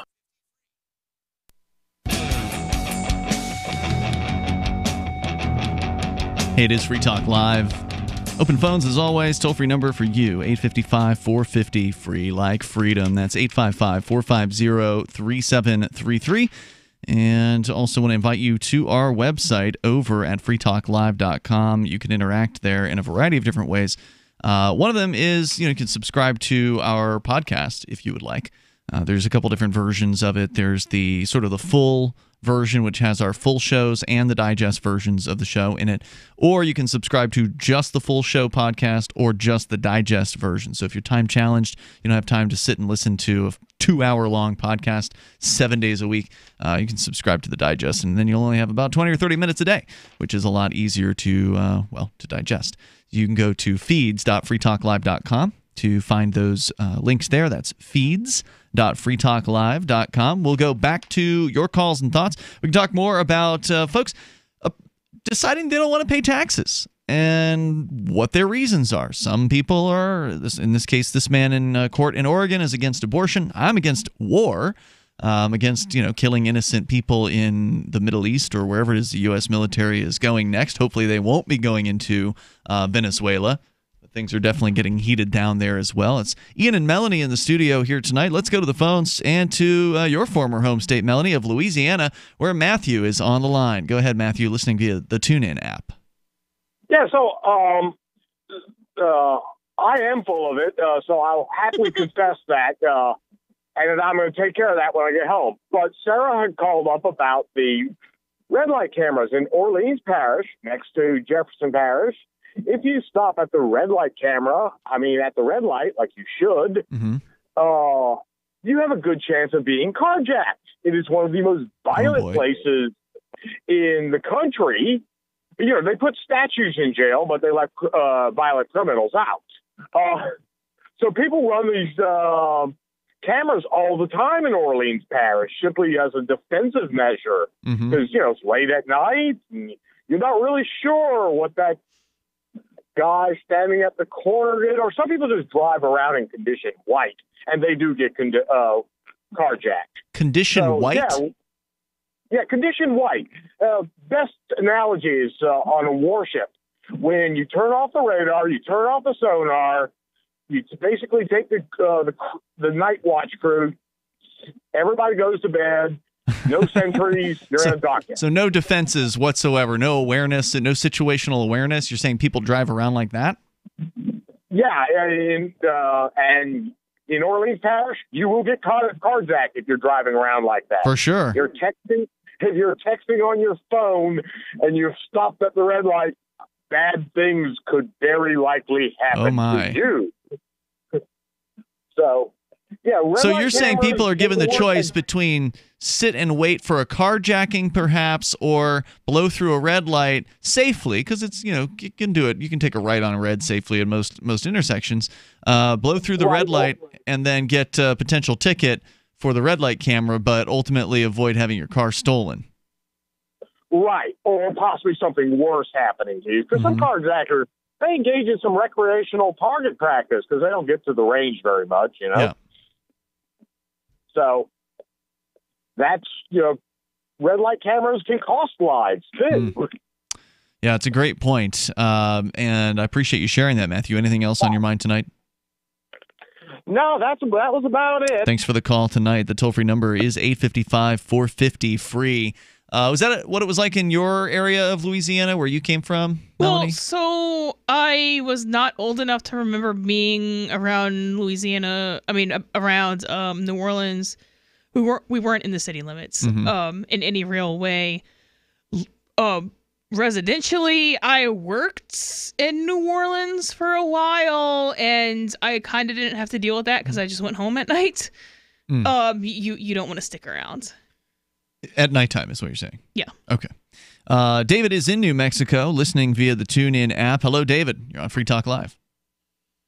Yeah, you guys were just talking about motions practice, court pleadings in conjunction with due process and rules of civil and or criminal procedure. Yeah. And Melanie, you experienced through law school, and this does not need legal advice. But what would you say if a lawyer was working for a client and there was a neutral point, a standstill in the case, but the ball was in your lawyer's court because nothing was going to happen unless your lawyer filed a motion. And then he agreed to file a motion, but it took him 8 months to file a single motion. What would you think of that? That is nowhere near enough information for me to think anything of it. Okay, well then I'll just tell the audience. So in the case that I'm involved in, the situation was exactly that. I have a court-appointed attorney, and nothing was going to happen in this case. And this is in Albuquerque, New Mexico, in the Second Judicial District Court in front of Judge John J. Romero Jr. And nothing was going to happen in this case unless the lawyer for me filed a simple motion. And he agreed to file a motion, said he was going to file a motion, and then never, ever filed the motion, even after being badgered 3 or 4 times severely in that 8 months to file that motion, and being ordered to do so by Judge John J. Romero Jr. to file that motion and to write an order that the judge could sign. And the lawyer in 8 months didn't file a motion, and also after the judge ordered him to do it, didn't do it for another 4 or 5 months. And so, and I filed a bar complaint. I filed a complaint against that attorney for that negligence and or malice with the Bar Association here in New Mexico and Albuquerque. And they went through their whole thing, and they found that the lawyer had done nothing wrong, that there's absolutely nothing wrong with a lawyer having the ball in his court and being requested to file a simple motion, and then being backed up by the judge himself asking that lawyer, Jay Mueller, to file that motion, in fact, ordering him to file that motion, and then him still not doing it for another 4 months, and then the aggrieved client, being myself, files a bar complaint, and the Bar Association in New Mexico thinks that's perfectly fine, that the lawyer did absolutely nothing wrong. Really? So the Bar Association actually wrote you back on your complaint saying, we're not going to do anything about this, this is totally fine? Oh, yes, absolutely they did. I have it in writing. I mean, that almost sounds to me like a dereliction of duty. If this person is your, even though they're court appointed, they're still supposed to represent you. And if you've asked an attorney to represent you in some way by filing a motion, I mean, I would think that there should be some sort of time limit on that. Certainly not several months. Well, you heard Lauren's reaction. Your other guest or host there, Lauren. No, this isn't Lauren. No, Melanie. Pardon? Her name's Melanie. I know it's Melanie tonight. Another night we discussed that, and Lauren reacted Laurel, I'm sorry, reacted basically in shock that an attorney took 8 months to file a simple plea. Yeah, I find that shocking. Yeah, I mean, so yeah, I don't doubt that your attorney sucks, and I don't. Well, yeah, they work for the government, right? That you don't have enough information. I mean, maybe they do. I don't know, based on what he said. Well, I mean, if it's court appointed, then they're working for the government. They could be a private attorney, but so that doesn't necessarily mean they're a public defender. They can appoint private attorneys just to random cases. But don't those private attorneys have to make themselves available for that appointment? They can't just randomly. Can they just randomly appoint any private attorney as a court-appointed attorney? Wow. A judge can do that. But in this case, these attorneys say, "Please give me work. I throw my hat in the ring. I want this work." okay, here's another client for you. So the lawyers are asking, the lawyer is soliciting the state to get this work. And wasn't he billing the whole 8 months? Wasn't he getting paid that whole 8 months for doing nothing? I have not they are refusing to give me that information. They're forcing me to file an IPRA request, a FOIA request, IPRA in the state, to get that information, and I haven't yet confirmed it. But so I don't know whether he actually took any dollars for that. Yeah, that would be an interesting detail to learn in that matter. Thank you for the call tonight, David. I appreciate it. If you want to join us here, whatever's on your mind goes. It is up to you. The number is 855-450-FREE. That's 855-450-3733. We also have the Discord on-air call-in line rooms. Hop into one of those. We'll get you on the air. You'll sound almost like you're sitting in the studio with us. It's Ian and Melanie here tonight. Discord lines are over at discord.lrn.fm. And this is Free Talk Live. Bitcoin.com is delighted to announce their latest partnership with the gift card specialists at eGifter. With many of the world's leading brands on their roster, it is now easier than ever to get the gift cards of your favorite brands with Bitcoin Cash. To get started, just follow these simple steps. Visit giftcards.bitcoin.com, pick the gift card you want, follow the instructions on your screen, and make your payment using your Bitcoin Cash wallet. Sit tight and your gift card will be delivered to you as soon as it's ready. That's giftcards.bitcoin.com. There are basically two types of advertising, direct response and branding. Radio's great for direct response with its low cost to listener ratio, but audio can't be beat for branding, which is a longer-term endeavor. You want to be the first thing that someone thinks of when they think about your product or service. If you have a local business that you want kept top of mind in your community, call the station. If you need national reach, Free Talk Live's got around 200 radio stations, millions of monthly listening sessions, can suit all budgets, and if we don't think we're right for you, we'll tell you. Email me, mark@freetalklive.com. Most of you know that heart disease is the #1 silent killer in the U.S. What if I told you for just $54.95 a month you could fight against heart disease naturally? At Heart and Body Extract, we've been helping thousands of people get back to a healthier heart. Don't just take my word for it. Check out all of the success stories at hbextract.com, or to order, call 866-295-5305. That's 866-295-5305. hbextract.com. Don't risk it when you can take charge of it. We pledge allegiance to one flag, and that flag is the American flag. Did you know the official national American flag has never been manufactured for retail stores? The one that Americans fought and died for. The one symbol that represents our Constitution. Now you can be a part of this great movement that's never been seen before. Together, we'll recapture America. Call 1-877-383-4777 or visit theofficialflag.com. Theofficialflag.com. Is spreading the message of liberty, cryptocurrency, and peace around the globe worth $2 per month to you? As you may already know, in addition to our internet feed, LRN.FM broadcasts on free-to-air satellite across North and Central America, as well as Sub-Saharan Africa. And we've been available on satellite for free 24/7 since 2010. The LRN.FM free-to-air satellite signal is reaching some of the most oppressive regimes in the world, and there's no doubt our ideas are making an impact. You can learn more about the channel's impact by watching the 3-minute video at fund.lrn.fm. If you'd like to help free minds globally with our ideas of liberty, cryptocurrency, and peace, you can donate as little as $2 per month via fund.lrn.fm. You can help us continue and expand our satellite broadcast to multiple continents. Visit fund.lrn.fm today, and thank you for your help. Don't forget to share the link on social media. That's fund.lrn.fm. LRN.fm now has a Discord. Discord is a free text and voice chat platform, and we now have our own server with a bunch of channels at discord.lrn.fm. You can join other listeners as they chat about various things during our live shows, or anytime, day or night. Discord software is available cross-platform, so you can have it on whatever device you want and take your chats anywhere. Join our Discord at discord.lrn.fm. That's discord.lrn.fm. Are you a cryptocurrency advocate? The Crypto Tip is the ideal outreach tool to help new people discover cryptocurrency. It's a printable business card-sized tip that you can give to service providers, preferably in addition to a good cash tip. When the server scans the QR code, it'll bring up an explanation of cryptocurrency, how to install a wallet, and allow them to claim the tip. If they don't claim the crypto, you get your tip refunded to you after a time period you specify. Plus, if they do claim the tip, you get an email alert. Create as many tips as you want at cryptotip.org. That's cryptotip.org.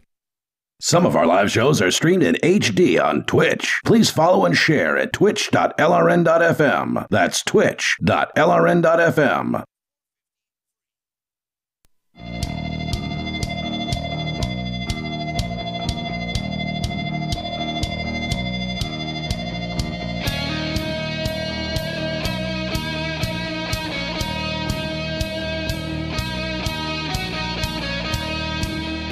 It is Free Talk Live.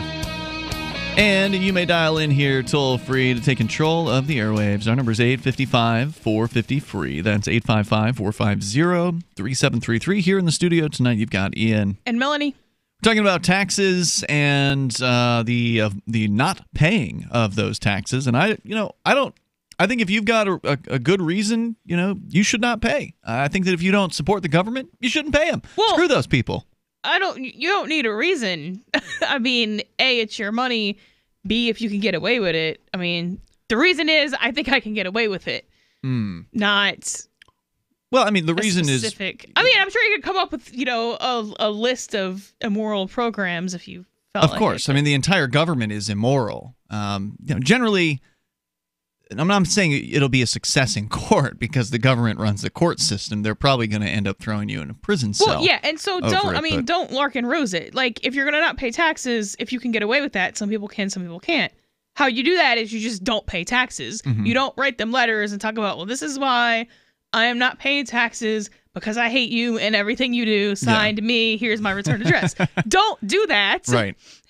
Because if you don't pay taxes, and as long as you're a regular person and there's not a whole bunch of zeros behind your name, they're going to send you letters before they just show up to arrest you. You mean if you're not like Wesley Snipes or something like that? Or one of these protesters? He's an actor, right? Yeah. You didn't know he went to prison for not paying taxes. That doesn't mean he's a tax protester. That could just mean he blew the money because he got it all at once. And then... No, he was actually he was like into the opting out kind of, don't want to be part of the government schemes. Okay. Yeah. Yeah, I mean, there's no reason to go to jail just to go to jail. Like, don't draw attention to it, is what the you're saying. IRS. I mean, and you might be somebody who you work a W-2 job and they take it out on the front end. Mm-hmm.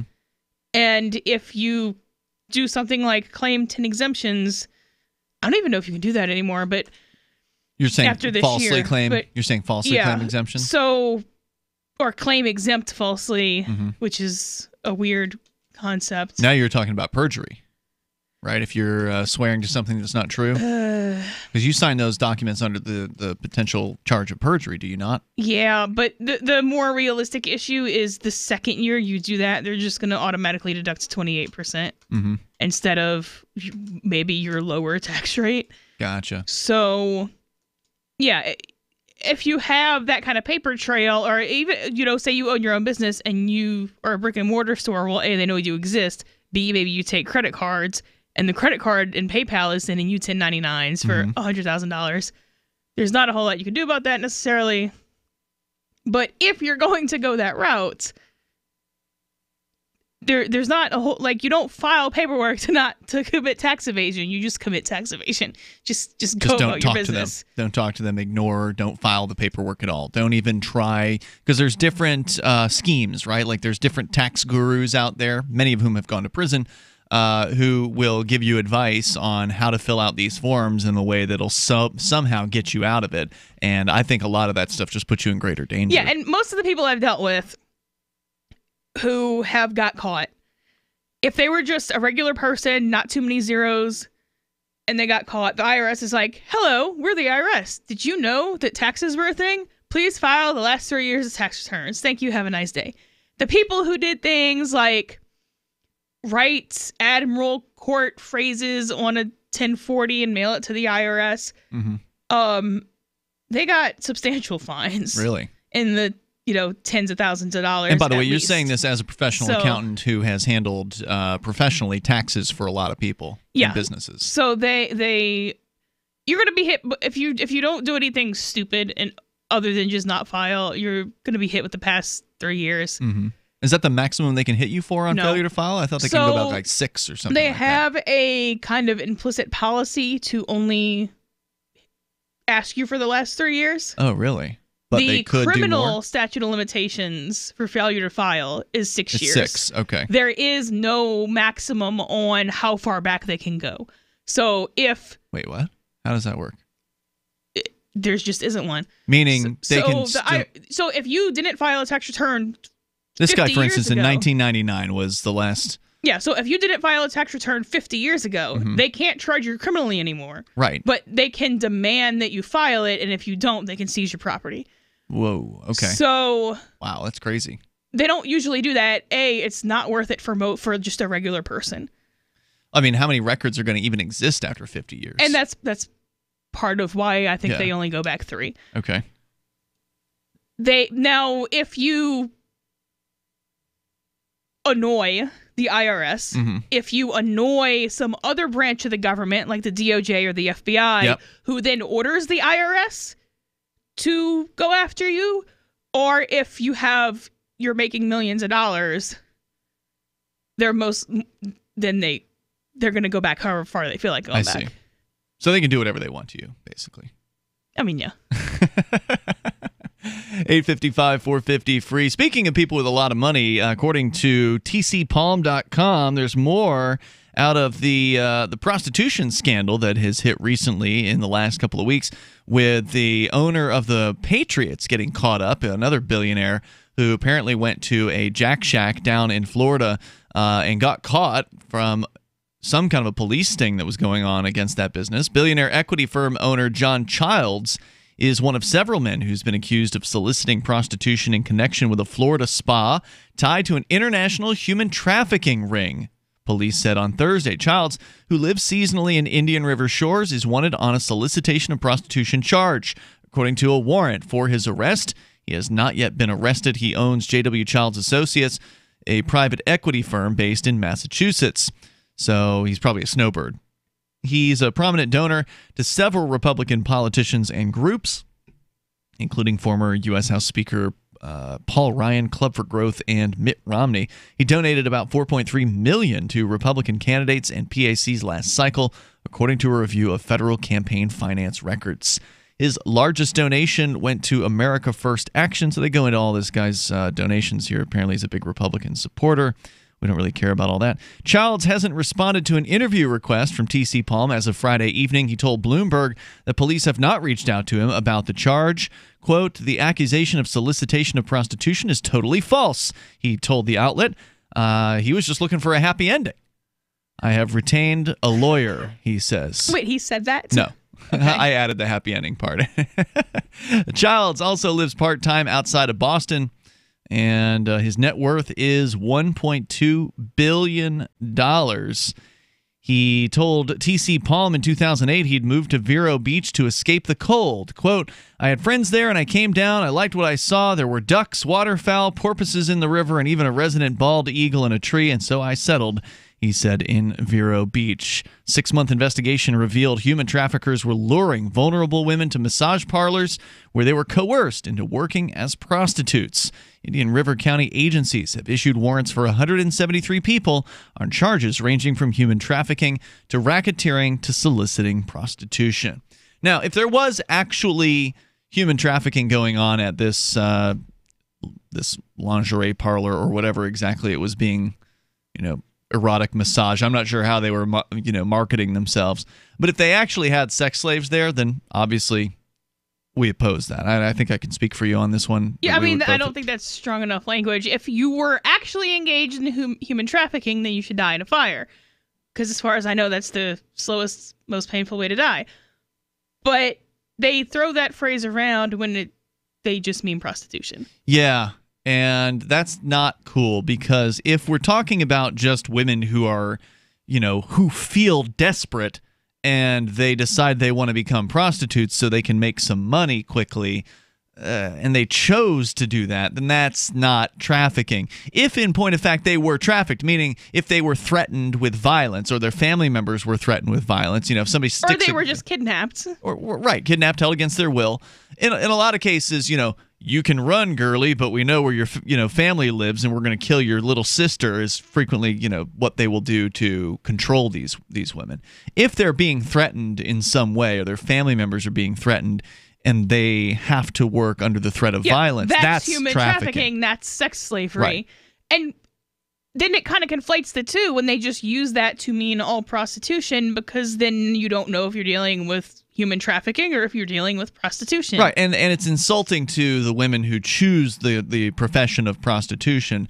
The suggestion is that everyone involved in prostitution is being trafficked, and that's just not the case. It's not even the case that 95%. I think the suggestion is that we're running out of BS crimes we can charge people for, so now we're going to go around and make stuff sound worse than what it is. Prostitution needs to be legalized. These billionaires who apparently are just desperate to get their rocks off should not be, and poor people also should not be considered criminals for going and hiring a prostitute.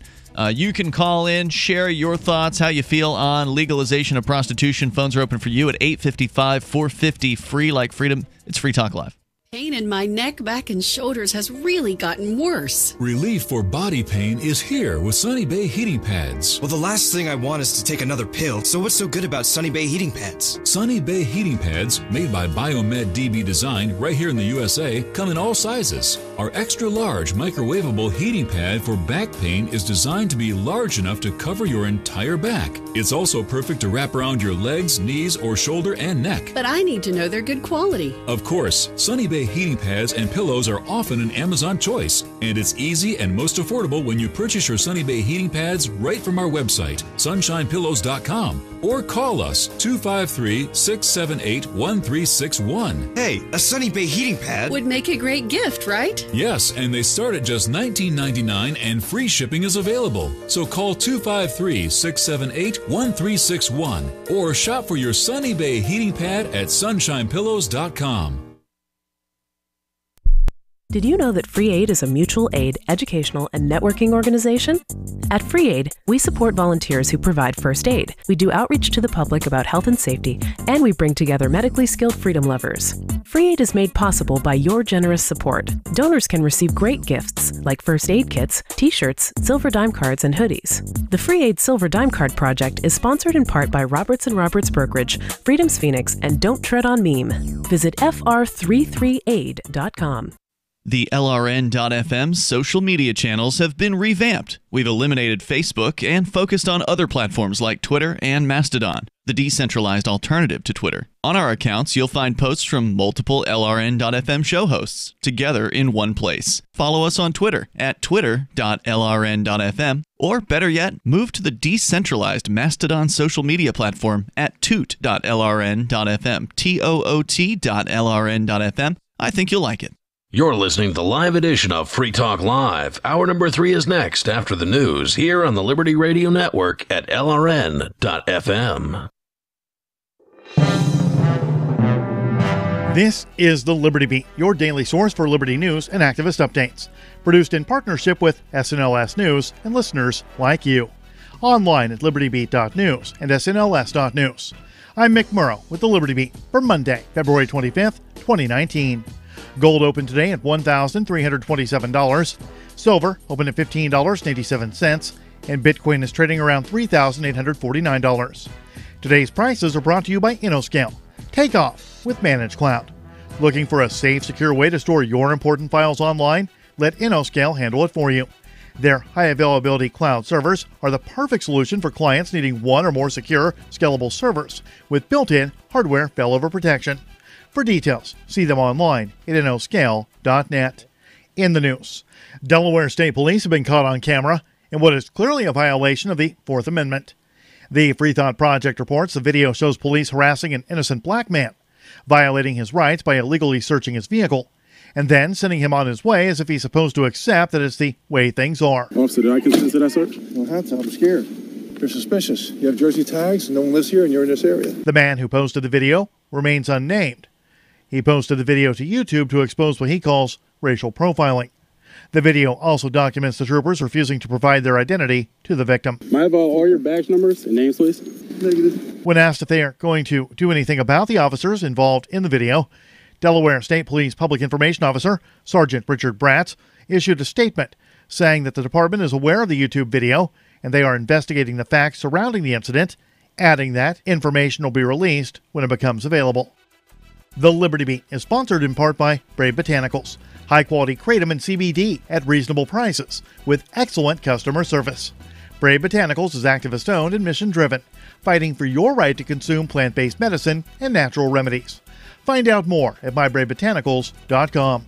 And Liberty Beat listeners can save 10% at checkout by using promo code SNLS. This is the Liberty Beat for Monday, February 25th, 2019. Find us online at libertybeat.news and snls.news. Your news now continues.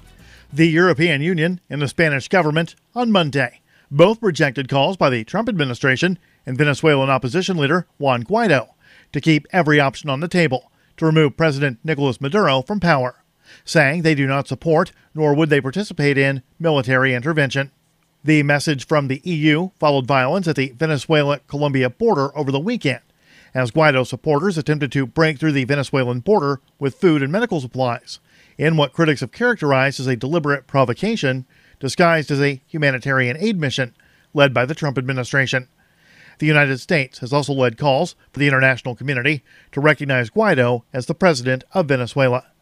Vice President Mike Pence is set to meet with Guaido Monday and outline concrete steps to oust Maduro at the Lima Group Summit in Bogota. British Prime Minister Theresa May will call on Saudi Arabia's King Salman to use his influence to encourage Yemeni parties toward peace, telling a summit that governments must redouble efforts to secure a political settlement to the crisis. Speaking at a summit in Egypt on Sunday, the British Prime Minister pledged what amounts to $261 million in aid for Yemen, saying the new funding would be used to provide humanitarian aid for millions of people living without access to food or clean water. The anti-media reports the move comes just days after British Foreign Secretary Jeremy Hunt urged Germany to rethink its moratorium on weapons sales to Saudi Arabia. Hunt wants the German government to exempt big defense projects from its efforts to halt arms sales to Saudi Arabia, or face damage to both its economic and European credentials. Germany, in November, announced that it would provide no further arms export licenses to Saudi Arabia over the killing of Saudi journalist Jamal Khashoggi. Support for Liberty Beat comes from the Conscious Resistance Network, featuring videos, news reports, and articles from a spiritual anarchist perspective. Experience the Conscious Resistance at theconsciousresistance.com. How would you like to have your business featured on the Liberty Beat? You can. Just send an email to libertybeat@snls.news for details. This is the Liberty Beat, produced in partnership with SNLS News and listeners like you. The Liberty Beat is online at libertybeat.news and snls.news. I'm Mick Murrow, reporting for the Liberty Beat for Monday, February 25th, 2019.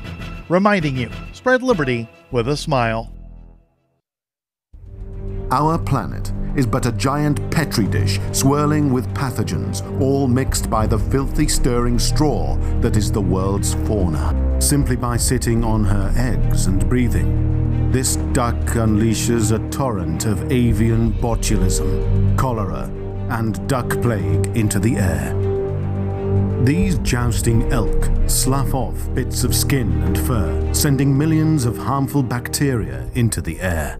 Our closest relative, the chimpanzee, is itself the fountainhead of AIDS. Bitter at the ascendancy of man, these scheming apes brood this deadly virus in their jungle lairs.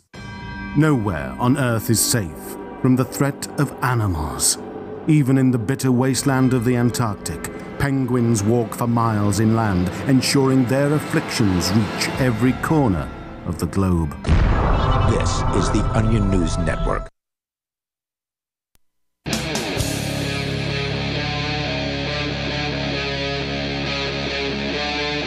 Free Talk Live.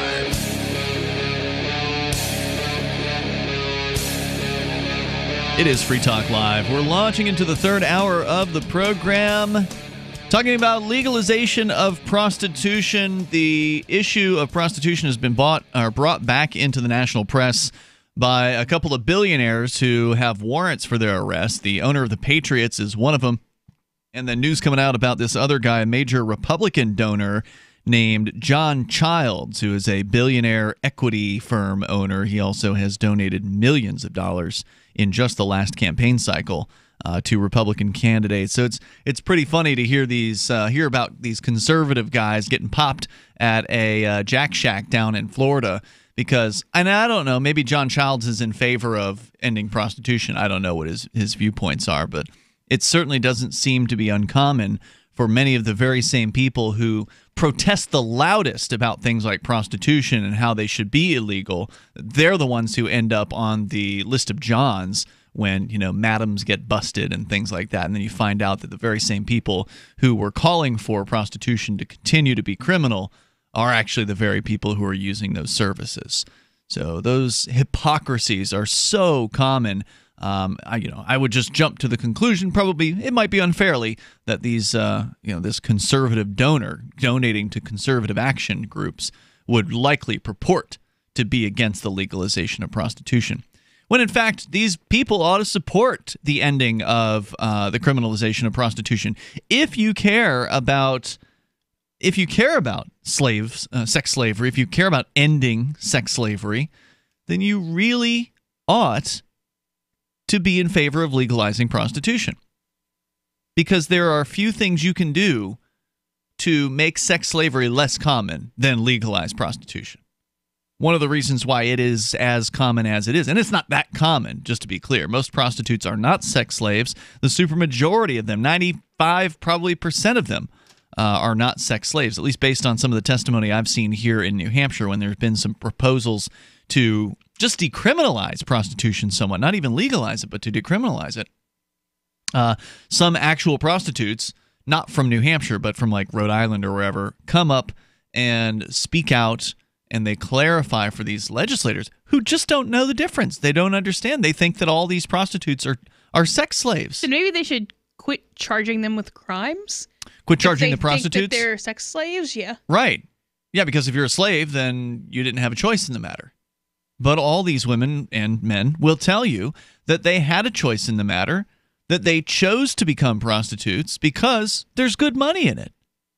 Now, there's also significant danger involved, especially if you're a streetwalker. The significant danger of encountering a psycho John. There's also a reverse danger for the Johns encountering a woman who's just there to have them beaten and robbed. That's happened too. So there's danger on both sides of it, and the danger doesn't have to do with the fact that it's sex. I mean, obviously, sex has its own risks involved with STDs and pregnancy and things like that. But the danger of violence, the danger of theft, of robbery happening to both the Johns and the prostitutes, that danger exists because it's illegal. Because when you take a thing and you make it illegal, whatever that thing is, maybe it's drugs, maybe it's prostitution, maybe it's gambling, maybe it's guns, whatever. You take that thing and make it illegal, you drive it into the underground, you drive it to the black market. Yeah, then you have to worry about narcs and undercovers and cops, and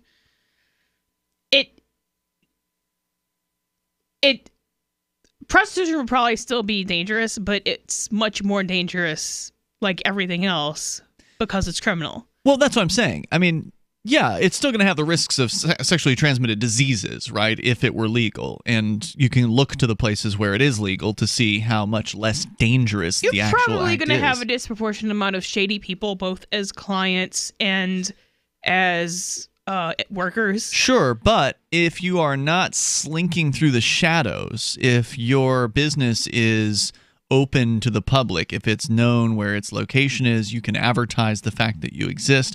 You can advertise your security features. So, for instance, you can have a bouncer on premises. So if some guy starts, a John or a customer in a legal market starts to cause an issue with a girl, all she's got to do is yell for, the bouncer who's in the hallway. And then that problem gets solved. So you don't have the same situation in a legal marketplace with prostitution that you do in the illegal market. Yeah, but you're describing a higher end place. It's like saying I'm safe in every hotel because the Marriott has XYZ. Like, well, there's still probably some unsafe hotels, even though hotels are legal. I agree with you. There are going to be girls who work alone. There are shadier and safer bars, even though alcohol is illegal. So there's still, like, I don't want to paint the picture that then everything's going to be, butterflies and roses, because it's not. I agree with you. But it's the criminalization that makes it that much worse. No, absolutely. And the girls in the legal market can have and employ whatever kind of protection measures they are willing to employ. Certainly, if you can afford to have a bouncer, then why not have a bouncer? If you're going to be an individual who's going to do, I don't know, is it in call where the girl goes to the client, or is that out call? I don't remember. But there's the kind of prostitutes who go to the client's house, and then there's the kind of client who goes to a location like a whorehouse or something like that where the prostitute exists. So there's two different ways to do that. And most of the girls who are going to go out and go to a client's place are probably not going to bring a bouncer with them. They may be a lower quality or lower price or something like that. Not that I know. I don't have any actual experience in this particular area, but I am interested in things that are prohibited. Things that are prohibited in prohibition is a very interesting topic. So it's interesting to see how, when prohibition is in place, it does take these situations and makes them extremely dangerous. Because your typical street-level prostitute today has no protection whatsoever. They might have a pimp, but he's not going to be there, when she shows up at a hotel room. He's not there to protect them. He's there to protect the revenue. Well, I mean, which is somewhat true, I guess, of all security guards, but not. And I mean, I don't know. Maybe I have a misunderstanding of that, but it just seems not to that level. Yeah, well, she's going to show up alone at a hotel room. She has no protection, and so she's completely vulnerable to the John in that particular case. If he turns into a psycho or happens to be a nut job who's violent, there's not much she can do besides hopefully escape from that situation. But in the free market, in a marketplace where prostitution is legal, then you can employ whatever kind of protection you can afford to employ, and you don't have to meet people in sketchy locations unless that's something you want to do. You can be way less sketchy about running that particular business in that case. So here on Free Talk Live, I think we generally want to see the end to the prohibition on prostitution, because we know that it'll make things safer for both the Johns and the prostitutes. I mean, yeah, because, as the client as well, like, what are you going to do? Call the cops and be like, my prostitute robbed me? You can't. I mean, come on. Right. So both sides know they can, if they want to take advantage of one side or the other, they know the other side is not likely to go to the police unless they themselves want to be arrested for something, which is what the police will do. If you come to the cops and tell them you are committing a crime and then another crime was committed against you while you were committing that crime, they're not going to feel sorry for you. Yeah, or if they know they caught something, are they going to quit working and immediately find another industry? Probably not. No.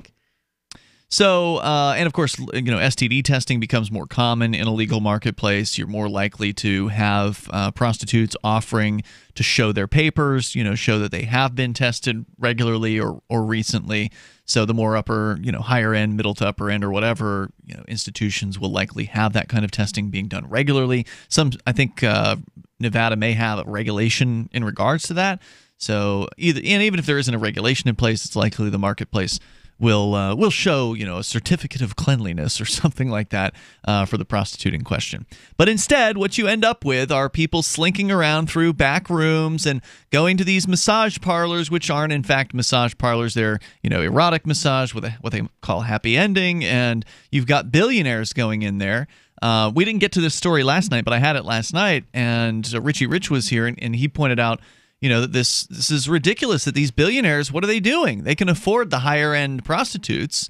So why are they going to, some Jack Shack on the side of the road in Florida when they could probably have an in-call girl or whatever, somebody who shows up at their mansion, or maybe their wife is at the mansion and that's why they have to go to the Jack Shack. Hotels exist. Yeah, true. I mean, the toll-free number here is 855-450-FREE. That's 855-450-3733. You can take control of the airwaves. You can bring up what you want. We're talking about prostitution, but you can bring up anything that's on your mind here on Free Talk Live. More coming up.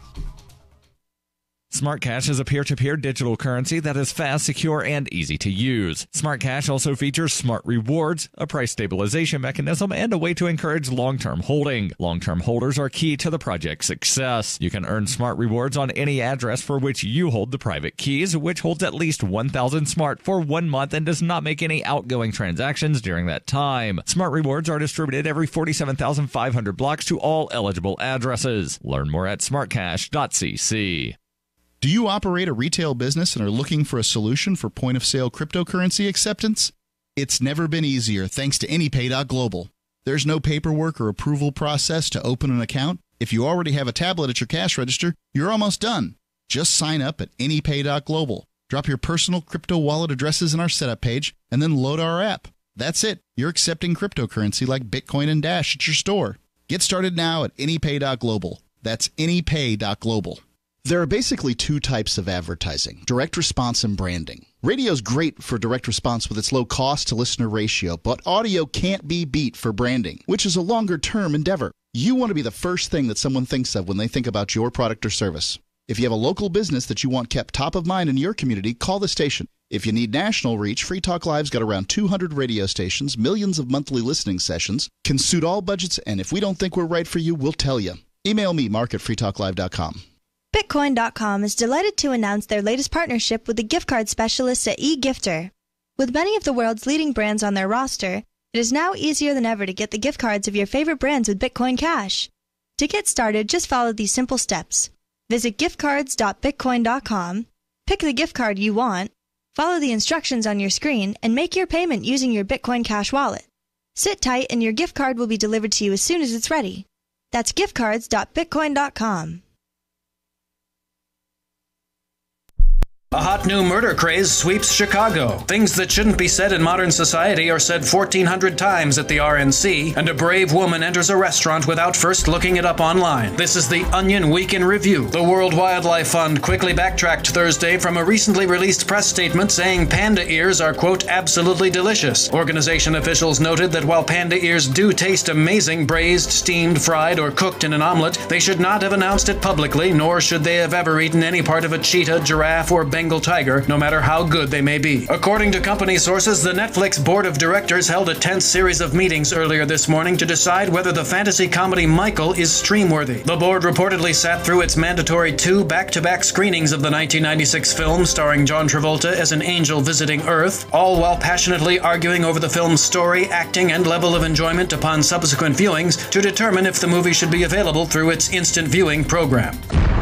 This is the Onion News Network. Did you know we've taken our LRN.FM telephone listen line to a new level with the LRN.FM audio on demand line? Now you can call 712-770-8447 anytime and listen to LRN.FM's live feed. And you can listen to a bunch of our original shows on demand. Long distance fees may apply. Just dial 712-770-8447 and choose from the menu. 712-770-8447. There are basically two types of advertising, direct response and branding. Radio's great for direct response with its low cost to listener ratio, but audio can't be beat for branding, which is a longer term endeavor. You want to be the first thing that someone thinks of when they think about your product or service. If you have a local business that you want kept top of mind in your community, call the station. If you need national reach, Free Talk Live's got around 200 radio stations, millions of monthly listening sessions, can suit all budgets, and if we don't think we're right for you, we'll tell you. Email me, mark@freetalklive.com.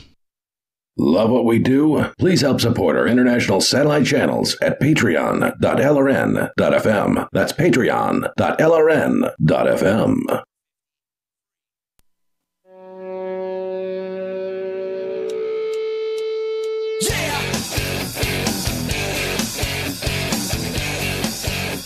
It's Free Talk Live. You dial toll free if you want to join us here, talking about the legalization of prostitution, which is something that really is long overdue. If anybody actually cares about, their fellow human beings, you don't end prostitution by cracking down and criminalizing it. That has not worked. It's not working now. It's actually counterintuitive. Or Why do you say that? Counterproductive. Sorry, counterproductive, not counterintuitive. Why do you say that? So if I'm trying to make an argument to somebody as to why they ought not do a thing, whether it's a moral argument or a practical argument or anything else, especially if it's a moral argument. And they can come back at me with, well, yeah, the cop's worse for beating me up and locking me in a cage. Well, yeah, they are. So until that stops happening, it's really difficult to have that conversation at all whatsoever, because now they're the victim instead of being somebody that you can argue with if you want to do that. Well, are you saying that someone shouldn't do prostitution? I mean, it's just a bad plan, but why? Well, it's incredibly harmful. You can get diseases that will kill you. You can, have all these babies that you're. So hold on then. In that case, you're against people having sex generally more often than a few times with a few people, right? Because whether you're getting paid to have the sex or not is another question. You're just saying that having sex is a risky proposition. Promiscuity, whether you're getting paid or not, is typically harmful. Yeah. Okay. I would agree with you that having multiple sex partners... The police state is more harmful. Right. But I would agree with you that the more sex partners you have, the higher risk that you are of something, you contracting something that you didn't want, even if you take the precautionary measures that could reduce those likeliness, the factors of that happening. Then, again, if you just have sex thousands and thousands of times with hundreds of different people, then the odds are that one of those measures is going to fail. Having regular sex, I don't know what I can say on the radio. I think that's the only thing I can say on the radio. Yeah, usually generally better to be vague. If you can. Someone who you don't want to have a kid with is typically a bad plan. I mean, because that's what can happen. But there's nothing. You're not saying there's something inherently wrong with charging for it. You're just saying there's risk involved. Well, charging for it would tend to imply that you care nothing about this person and would like them to go away as soon as you're done. Yes. There's people who've even said, I don't pay for it, I pay them to go away. That's right. So that would imply other things to me, but yeah, promiscuity in general is just a bad plan. The toll-free number here tonight is 855-450-FREE, like freedom. Let's go to Gene, the Christian anarchist, although he's now reporting that we've got technical difficulties. I don't know. Can you hear us, Gene? Oh, maybe he can't hear us. All right, so I don't know what's going on with that. We'll see if we can get back to him here in moments on our Discord on-air call-in line rooms. Let's try Bad Slave. We'll see if he's there. Bad Slave, are you there? I am. All right, we got you. Go ahead. Great. So we're still talking about the prostitution, and I'm sorry, I just can't get excited about people that are contracting. I think in a republic, I know you guys like to denigrate the idea of a republic, but a republic. No, I denigrate the idea of a coercive government. Right, exactly. Well, a republic is less coercive than a pure majoritarian democracy. I'm not sure if I agree. A Republican is expected to protect rights. One of the rights that we all have is a right to contract. Yes, and, you should. A prostitute and a client should be able to do business and be unharassed. Same thing's true of a drug dealer and their clients as well, right? Well, exactly. Even the use of the public way is technically a right for people, in their private capacity. Well, now that's not the same thing. You're not talking about the same concept there. If you're talking about the right to contract, and then you cite prostitution and drug dealing, that's one thing. But when you're dealing with a public way, now you're talking about the concept of a government, and there's no real contract there, is there? Signing up for their driver's license is usually done on a coercive basis. No, but that's still an understood right. The public way exists, supposedly independent of government for the most part. It's well, the word public means government. Public. Well, no, it doesn't. Something can be public without being... I mean, Walmart is public. Walmart's open to the public, but when the government uses the term public, when the politicians use the term public, it's a substitute word for the word government. Look at it every time. Public doesn't... The Canes Park in Baton Rouge is public. It's not owned by the government. They would love it to be that, Ian, but the fact is that no, public means it belongs to the public and not government. Government, Oh, yeah, if it belongs to you, then go set up a tent on a public park and see how long you last. Well, the machinations of governments have never been bounded by reason. Mm-hmm. Have they? Yeah. Well, public is one of those words, like we were talking about earlier. There's certain words like country and nation and the United States. These terms kind of get used and bandied about in different ways that are designed to obfuscate their actual meaning and confuse people that they actually mean the same thing. And the word public is the same way. Public evokes thoughts of, oh, it's owned by all of us. The public is everyone. When the reality is, every time you look at what a government politician is saying, when they say the word public, they are almost always referring to the government. Just try it. The next time you see them using the word public, they are not talking about you and I. They're talking about them. Ian, are we not talking about, the common liar of the politician? I mean, we're going to honor their words. I'm sorry. I think that's foolish. I'm not honoring their words. I'm just telling you what they mean. Yeah, the fact that that's what government officials mean when they say something does not mean that that's... I mean, they talk about all kinds of things that are silly and fictional. Right. The legal system is full of words that mean something different. It's not honoring the legal system to understand what those words mean, to have a concept of what the legal definitions of those words are and how they're used inside the legal system. That has nothing to do with me giving them respect. I don't respect people who use organized, institutional coercion, but I'm just explaining to you how it is that term is used. So, Bad Sleep, thanks for the call tonight. I appreciate the discussion here. The toll-free number, if you want to join us, is 855-450-FREE like freedom. That's 855-450-3733. And, there was another example of this that happened recently. I forget if it was Ocasio-Cortez or something like that. One of these politicians used the term public, and they're talking about the government. I remember what it was. It was Amazon. The comment was how the public made all these concessions to Amazon to get them into New York, to have their headquarters located in New York. And then Amazon decided they didn't want to do that. And they were bitching because the public made these concessions. No, the government did. They mean the government. There's more coming up. The United States of Empire is a book that claims the United States is the empire of the world. George Washington had warned us against foreign wars. The United States of Empire shows that World Wars I and II left England broken. Its former colony, the U.S., had to save the empire. Was there ever a vote? Who do we fight for? The deep state began with World War I. The United States of Empire by James Dunn. Available at Amazon Books. What does yours say? Many people believe they don't control their own destiny. Let them continue just getting by while you make the choice to do something about your future. Imagine working from home, earning the income you deserve. Just visit StartLivingYoung.com and click on the Be Your Own Boss tab. Discover Juness, a state-of-the-art global health company with over $1 billion a year in sales. They'll provide all the tools you need to succeed. Visit StartLivingYoung.com today and click on the Be Your Own Boss tab. Your destiny awaits at StartLivingYoung.com.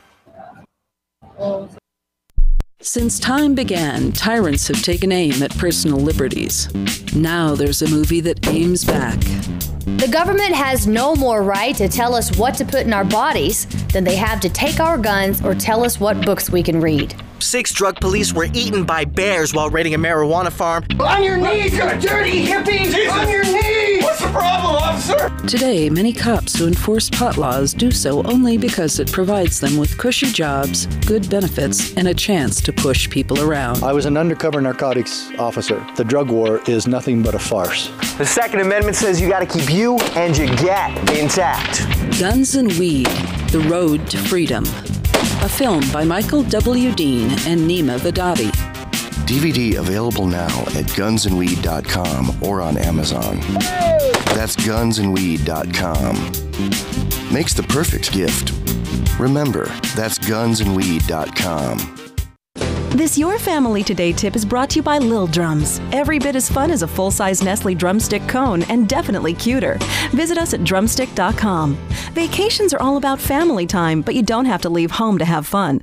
Take 1 weekend a month and devote it to family activities. Pull out the board games and puzzles, serve up some treats, or have a picnic. Even without leaving home, you'll feel like you've really had some time away. For more tips like these, visit us at parenthood.com/yourfamilytoday. If you want to know the latest about Free Talk Live before we go on the air, all you need to decide is how you want it delivered. It's your choice. Visit news.freetalklive.com. You can get emailed announcements and participate in contests via our email updates list. Plus, we have a Twitter account that you can follow and a Facebook page where you can become a fan. So visit news.freetalklive.com to get news about Free Talk Live as soon as it's announced and the way you want it delivered at news.freetalklive.com. That's news.freetalklive.com. Excuse me, is this where I get a license to start a new business? I wouldn't be hasty. You have to get a license to go out of business, too, you know. Oh, well, look, I've invented this little anti-gravity machine, see? Oh, is that why you're walking 2 inches above the floor? Oh, yes, it's very comfortable. It saves on shoe leather. Yeah, well, you have to fill out these forms and report to the Human Services Department of Manpower Orientation and register with the Fair Employment Practice Commission, the Wage and Hour Division of the Employment Standards Administration, the State Sales and Income Tax Division, the Internal Revenue Service, and the Social Security Administration of the Department of Health, Education, and Welfare, and, of course, OSHA. OSHA? I thought that was a little town in Wisconsin. You'll find out. Say, floating around like that could be dangerous. Have you checked with the Consumer Product Safety Commission? Well, not yet. Come to think of it, you actually are flying, aren't you? Look, you need to go over to the Federal Aviation Administration and the Transportation... It's very hard to get anything done these days if you're in business, but free enterprise built this country. Think what could happen if we don't keep it free. A public service of this station and the Center for the Defense of Free Enterprise, Bellevue, Washington. Besides, we just can't have people floating about unregulated, you know. Now you can follow LRN.FM on the decentralized Mastodon social media platform at toot.lrn.fm, toot.lrn.fm.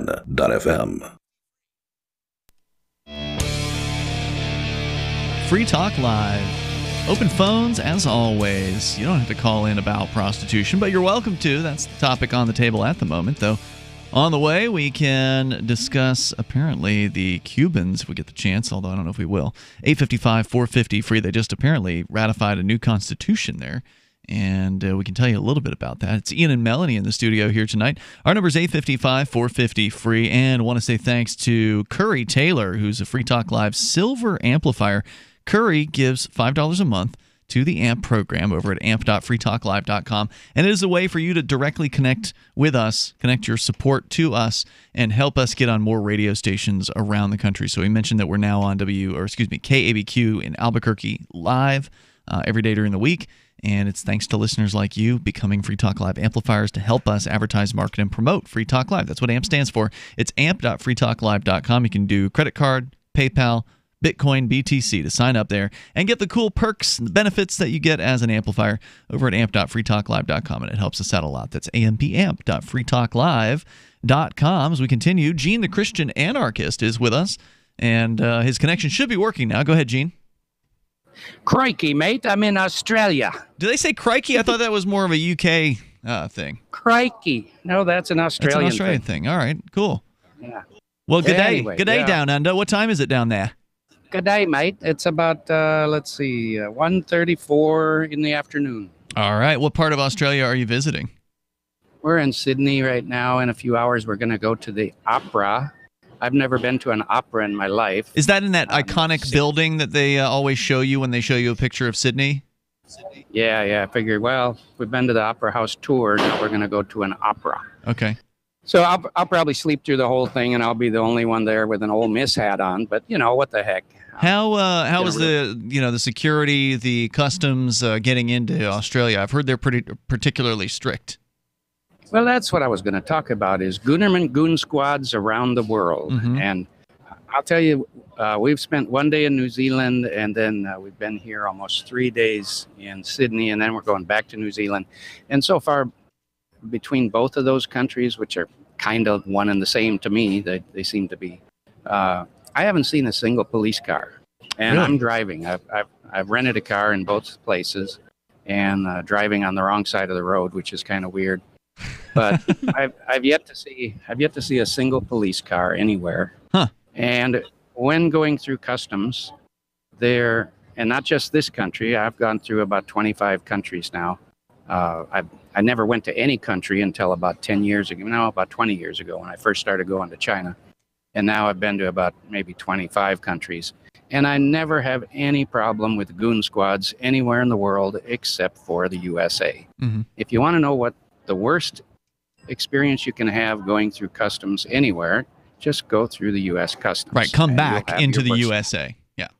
Yes, correct. And hey, I just had my worst one last week. I was detained for 3 hours by Customs and Border so-called protection in JFK Airport and searched again.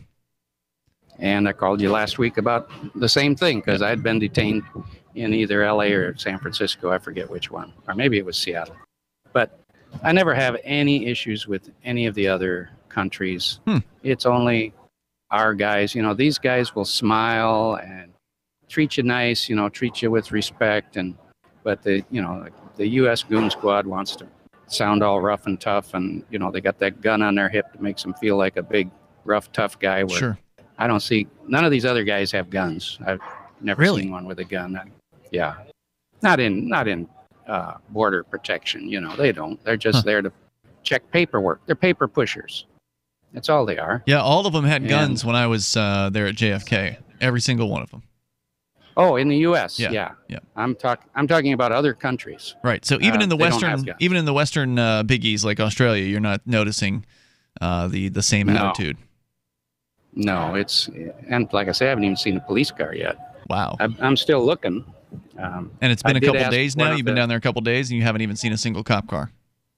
Right, and I did take an Uber in New Zealand to the car rental place, and I talked to that guy about, you know, how often do you get pulled over, what's it like, and all this, and he says, well, they will pull you over, but there's not very many of them out there. Mainly it's done through cameras, just like China. So it just, everywhere I've been, they've been more human than I think the American ones. The American ones are like machines, basically. Like automatons. They've got one mindless automatons, mindless robots going through the motions. And there was one point last night where I drove into some place I shouldn't be, and it was a park area, and a park ranger pulled me over, and he said, "You can't be here." And you know, he was kind of upset because I drove somewhere where I wasn't supposed to be, but he still, after I explained, well, you know, I'm sorry, I didn't see any signs, and he just led me out of the park and said, "Don't do it again." Well, I didn't know. It looked like I could drive in there, so I drove in there. Anything else you want to share tonight about your experience thus far traveling? No, it's just if anybody's thinking of traveling overseas and they're kind of concerned about it, I've been to China, I've been to a lot of different countries. I'd just say go for it. You know, just enjoy the experience of finding out how other people live. And everywhere I've been, it's pretty much the same in that everybody just wants to get by. You know, everybody's just working to get by. Doesn't matter if they're Muslim or Jewish or Christian or whatever. Sure, everybody's got, you know, their family, their responsibilities, the thing that they do, the things that they love, you know, the places that everybody's the same, just all around the world. Trying to take care of their wife and their kids, or their husband and kids, whichever the case may be. Gene, thanks for the call tonight. I appreciate the perspective. Definitely appreciate hearing from you. The toll-free number here is 855-450-FREE, like freedom, 855-450-3733. Melanie, have you done much international traveling, having to deal with customs and border protection at all coming back in? No. Did you ever go to Canada or anything like that? Or I went to Canada once when I was like 3. So you don't remember then? Okay, yeah. So you've yet to go through the experience of coming back. Yeah, I really just have no reason to. Like, I'm borderline opposed to like traveling for the sake of traveling. Yeah, I'm not a traveling person. Like, I only do it when I have to, like, basically for the show. My thing is, like, if I liked the air better, I'd live there. Yeah. So, Right. Well, some people are obsessed with travel, and I don't begrudge them that. It sounds like an expensive hobby.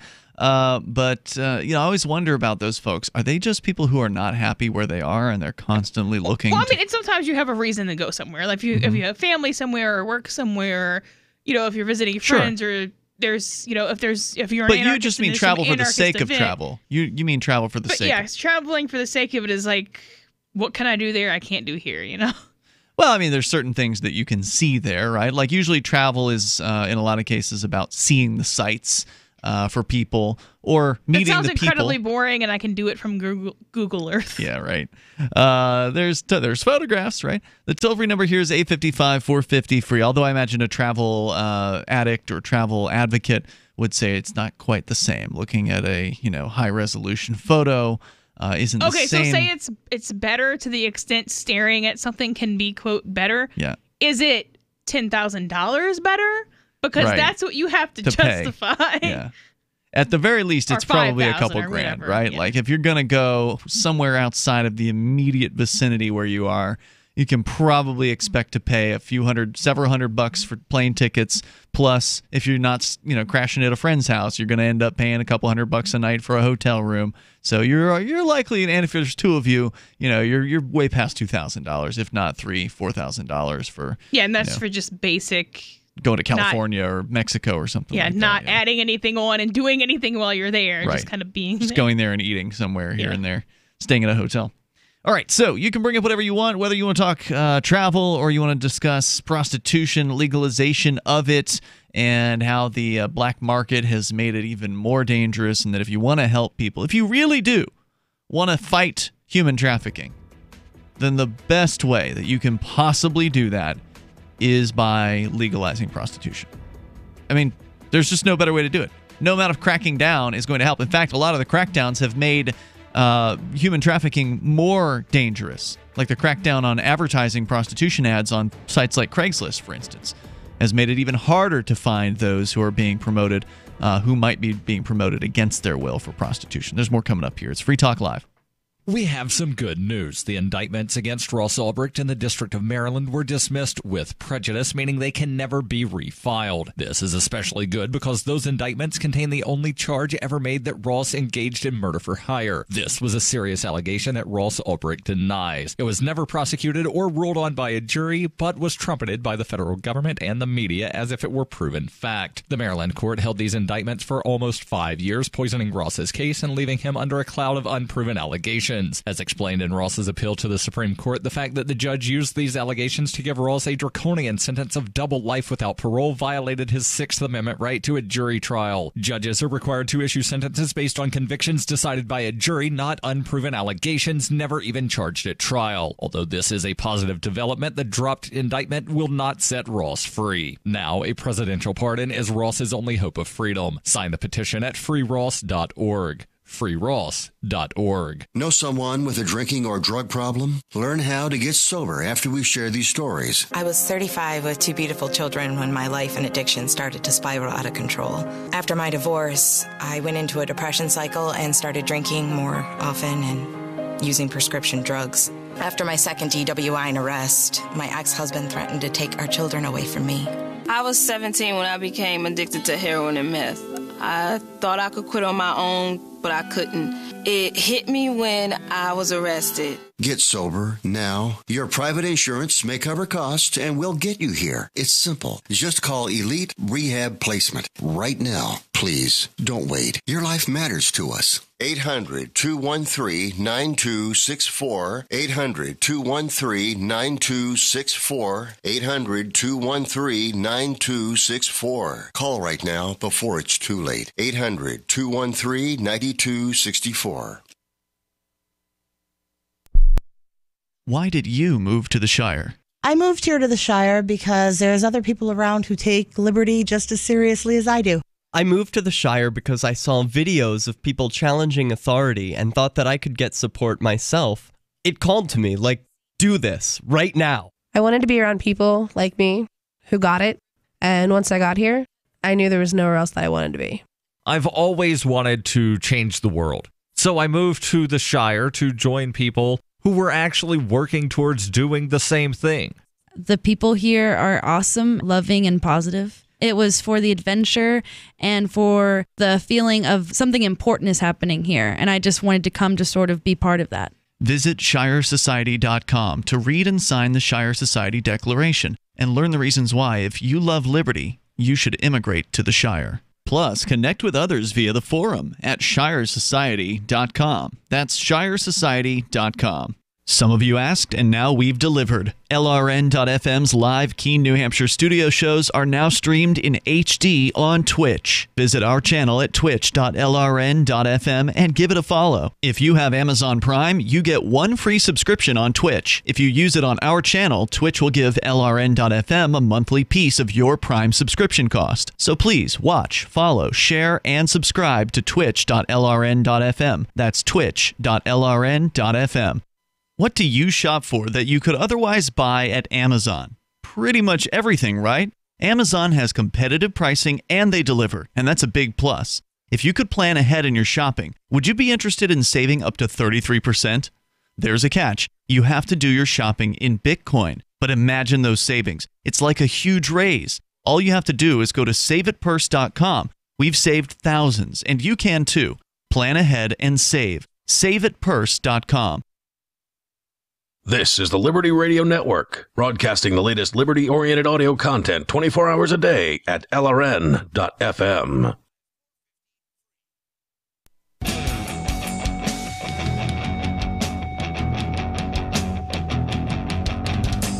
It's Free Talk Live. Dial in, toll free, and bring up whatever's on your mind here. Our number is 855-450-FREE. We got enough time for you if you join us now.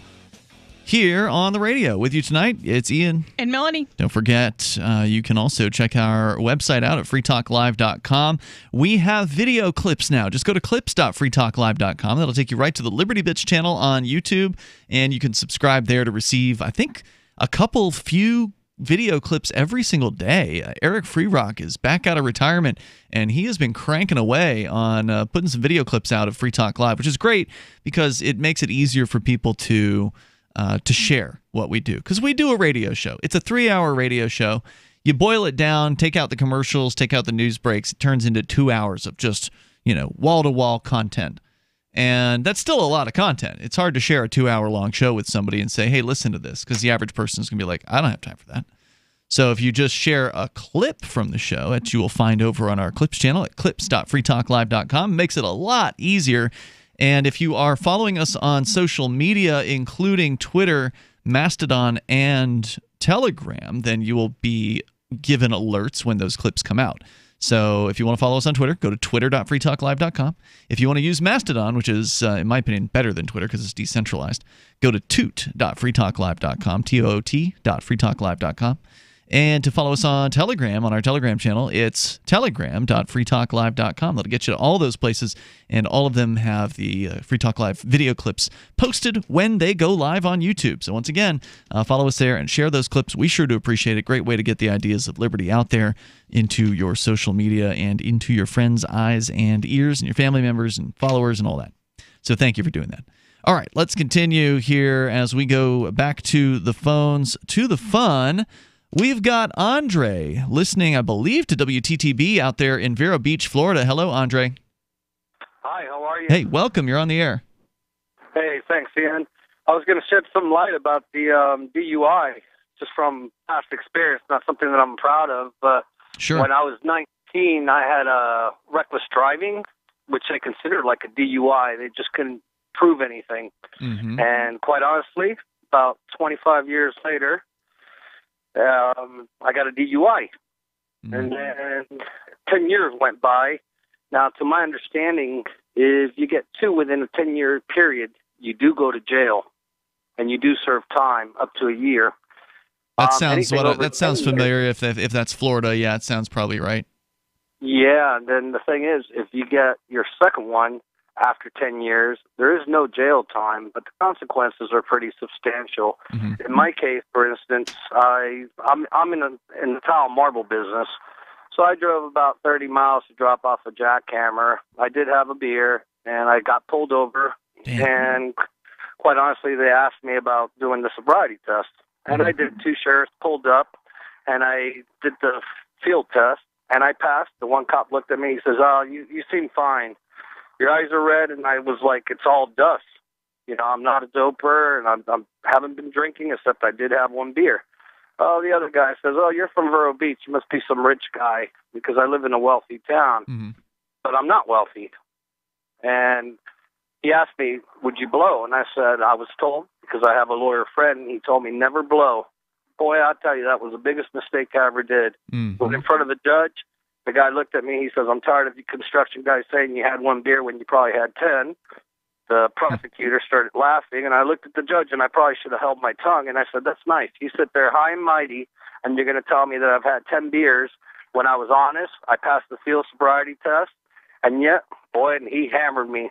He gave me 2 years suspension, 2 years interlock, 2 years jail time, and I've never been in jail, never been in trouble in my life. So hold on, I'm confused. I'm missing something from this story here. If the cops claim you passed the field sobriety test, then you refused to blow, what did they arrest you for? DWI. Yeah, DUI, because I refused to blow. The first cop left. The second one looked at me and he says, "So you're from Vero Beach?" And I said, "Yes, sir. And you always have to be very polite." So he looked at me and he says, "Well, you know, if you don't blow, I can take you to jail." And I said, "I was told not to blow." And he goes, "Who told you that?" And I said, "I have a lawyer, very high-end lawyer, that told me never blow." He says, "You know, I can take you to jail." And I said, "Well, I wish you wouldn't." And he right there and then he jumped out of the car. He says, "I'm taking you to jail." Damn. Now, So that's funny because we've heard different advice. Now, again, it all depends on, which attorney and what their opinions are. Well, it depends largely also on what state you're in. What state, yeah. Now, are you allowed to refuse the field sobriety in Florida? Because a lot of people would say that's something you want to refuse rather than the breathalyzer. Well, that's what I was told. But quite honestly, you're better off if you were really drinking 1 or 2 beers. You should blow. It's not going to register much. If it does, and say you drank a beer and within 20 minutes the guy comes, by the time they test you and everything else, you're not going to blow, but maybe a .02. That assumes that the machine is properly calibrated, which they almost never are. So people have been dead sober and blew, really? 0.2. Well, see, this is the catch. I went out and bought myself the blow machine. It cost me about $400. I sit at home, I drink a beer, I blow. 10 minutes after I drank a beer, I blow. I'm blowing a .06, which is, in Florida, it's .08 to be legally intoxicated. Right, but you're not tampering with your own machine. And you're not using it 50 times a night, I assume. She's saying the machine the cops are using are notoriously inaccurate and can be manipulated. Not necessarily. They're pretty much on key, enough to get you to the station to get you onto the real one. But by the time you do that, you're probably looking at about 45, maybe an hour later. And your level's gonna come down. Can you refuse the roadside breathalyzer and demand the breathalyzer at the station? That's the best thing to do, because then say you've had 4 beers, which would make a person about 180 pounds, which I'm 185. It would reduce it to the point that they really won't be able to charge you, because you're lucky if you go, you'll probably end up blowing a .02, a .03. Andre, thanks for calling and sharing your story with us tonight. I definitely appreciate it. Hopefully some people can learn from it. Although, again, as you pointed out, Melanie, you probably need to check the local state regulations. I've seen people in cases, they'd blow well over the limit. They'd have a clean urine test and a clean blood test. If the other 2 tests are clean, you're clean. Yeah, something's wrong with that machine, the breathalyzer. And these people still got convicted. And it's like, okay, well, I'm not about, I'm more worried about the people who are sober and are blowing high numbers because, if I have a guy who I know is dead sober and he's blowing a 0.2 or a 0.15 or even a 0.08, that's the real problem to me. I'm kind of less worried about somebody who, had 10 beers or had 5 beers and then got in a car and they blow a 0.08 or a 0.07 or whatever. So the problem is that the test is just wildly unreliable. Yeah, and there have been suits against some of these breathalyzer companies and tests, from what I understand. I don't know if any of them have succeeded against them, but I know that there's been some action that some attorneys have tried to take in these cases. Well, I mean, and they're still here. My concern though about the two tests is, so say you take the road test and say you're sober and you take the road breathalyzer test and it comes back at a 0.09, and then you're like, well, bring me to the station and give me the real one. And so the cop takes his sweet time bringing you to the station, and then 4 hours later he gives you the real one, and all he has to do is get up in front of the judge and be like, "Oh, well, he was drunk when I arrested him driving." Yeah, of course he's going to blow lower. But then 4 hours later, of course Right. he's sober now. So don't take the first one, is what you're saying. Yeah, I mean, I can't make advice for all states, right? But that would be my concern. The best thing to do is look up the rules in the jurisdiction that you live in. Let's go to Ray in Long Island, listening online. Go ahead, Ray. Hey, how you doing? Hey. You guys are talking about prostitution. Yeah. I'm a man whore. Okay. How long have you been doing that line of work? For about 5 or 6 years. It's very lucrative. Mm-hmm. Now, are you do you go to clients' houses or do they come to you? No. Usually I go to the local Marriott hotel. Mm-hmm. I go to the lobby bar, and I know when certain people are coming into the hotel, like a convention of Republicans. Exactly. Yeah. Exactly. All right, I want to hear. Melanie, how you doing? Hey, Ray, hang on, man, hang on. Hey, she's doing good. Ray, I want to have this conversation with a man whore. But unfortunately, you're right in at the end of the show. So I'm going to ask you to call in earlier tomorrow night so we can actually have this conversation when Derek J. Freeman is going to be with us. He's back, which I'm very excited about. And Johnson, he'll be here too. So Ray, call back tomorrow. Call earlier. Yeah, I want to see that show with Derek J. and Ray. And Ray the Man Whore. And we'll see you tomorrow, hopefully. Thanks for the call. It's Free Talk Live. So the protection of life, liberty, and property is what the Free State Project is all about. But it's an effort to move 20,000 people who understand. It's about demonstrating to the entire country that, yeah, we can have a free market, a truly free market. Making it just a freer, great place to live. It's the world's largest voluntarist libertarian community, and it's only getting bigger. That's amazing, to be able to move to a place where other people passionately believe in being free and independent. What the Free State Project is managing to do, though, is to put their money where their mouth is. Physically getting up across the country and saying, let's go someplace and let's demonstrate the power of these ideas. There's a lot of kind of philosophy that surrounds liberty. There's a lot of thinking about it and talking about it. But here in New Hampshire, people are doing it. 101 Reasons Liberty Lives in New Hampshire, a documentary by Free State Project Early Movers. Watch it free at 101reasonsfilm.com. 101reasonsfilm.com. Looking for a great real estate investment? Consider New Hampshire, which is ground zero for the Liberty Movement. Your first call should be to Mark Worden from Porcupine Real Estate. He's more than just a real estate agent. He's your New Hampshire concierge. Where are the best places to live? Do you want farm, city, the burbs, or forest? Do you want a duplex or multifamily building so that renters pay your mortgage? There are homes in all price ranges in New Hampshire, and Mark can help with financing too. Invest in liberty and property. Mark Worden can help. PorcupineRealEstate.com. So you've heard all 3 hours of the latest episode of Free Talk Live, and you're still hungry for liberty-oriented audio content? Did you know that we have another 24/7 audio stream at LRN.FM? The Liberty Radio Network airs the latest episodes of some of the best liberty-oriented podcasts on the internet around the clock. In addition to recorded content, you'll also hear live shows like Free Talk Live, originating from our Keene, New Hampshire studio. So listen anytime at LRN.FM. That's LRN.FM. The latest episode of Declare Your Independence with Ernest Hancock is next after the news on the Liberty Radio Network at LRN.FM. This is the Liberty Beat, your daily source for Liberty news and activist updates. Produced in partnership with SNLS News and listeners like you. Online at libertybeat.news and snls.news. I'm Mick Murrow with the Liberty Beat for Monday, February 25th, 2019. Gold opened today at $1,327. Silver opened at $15.87. And Bitcoin is trading around $3,849. Today's prices are brought to you by InnoScale. Take off with Managed Cloud. Looking for a safe, secure way to store your important files online? Let InnoScale handle it for you. Their high-availability cloud servers are the perfect solution for clients needing one or more secure, scalable servers with built-in hardware failover protection. For details, see them online at innoscale.net.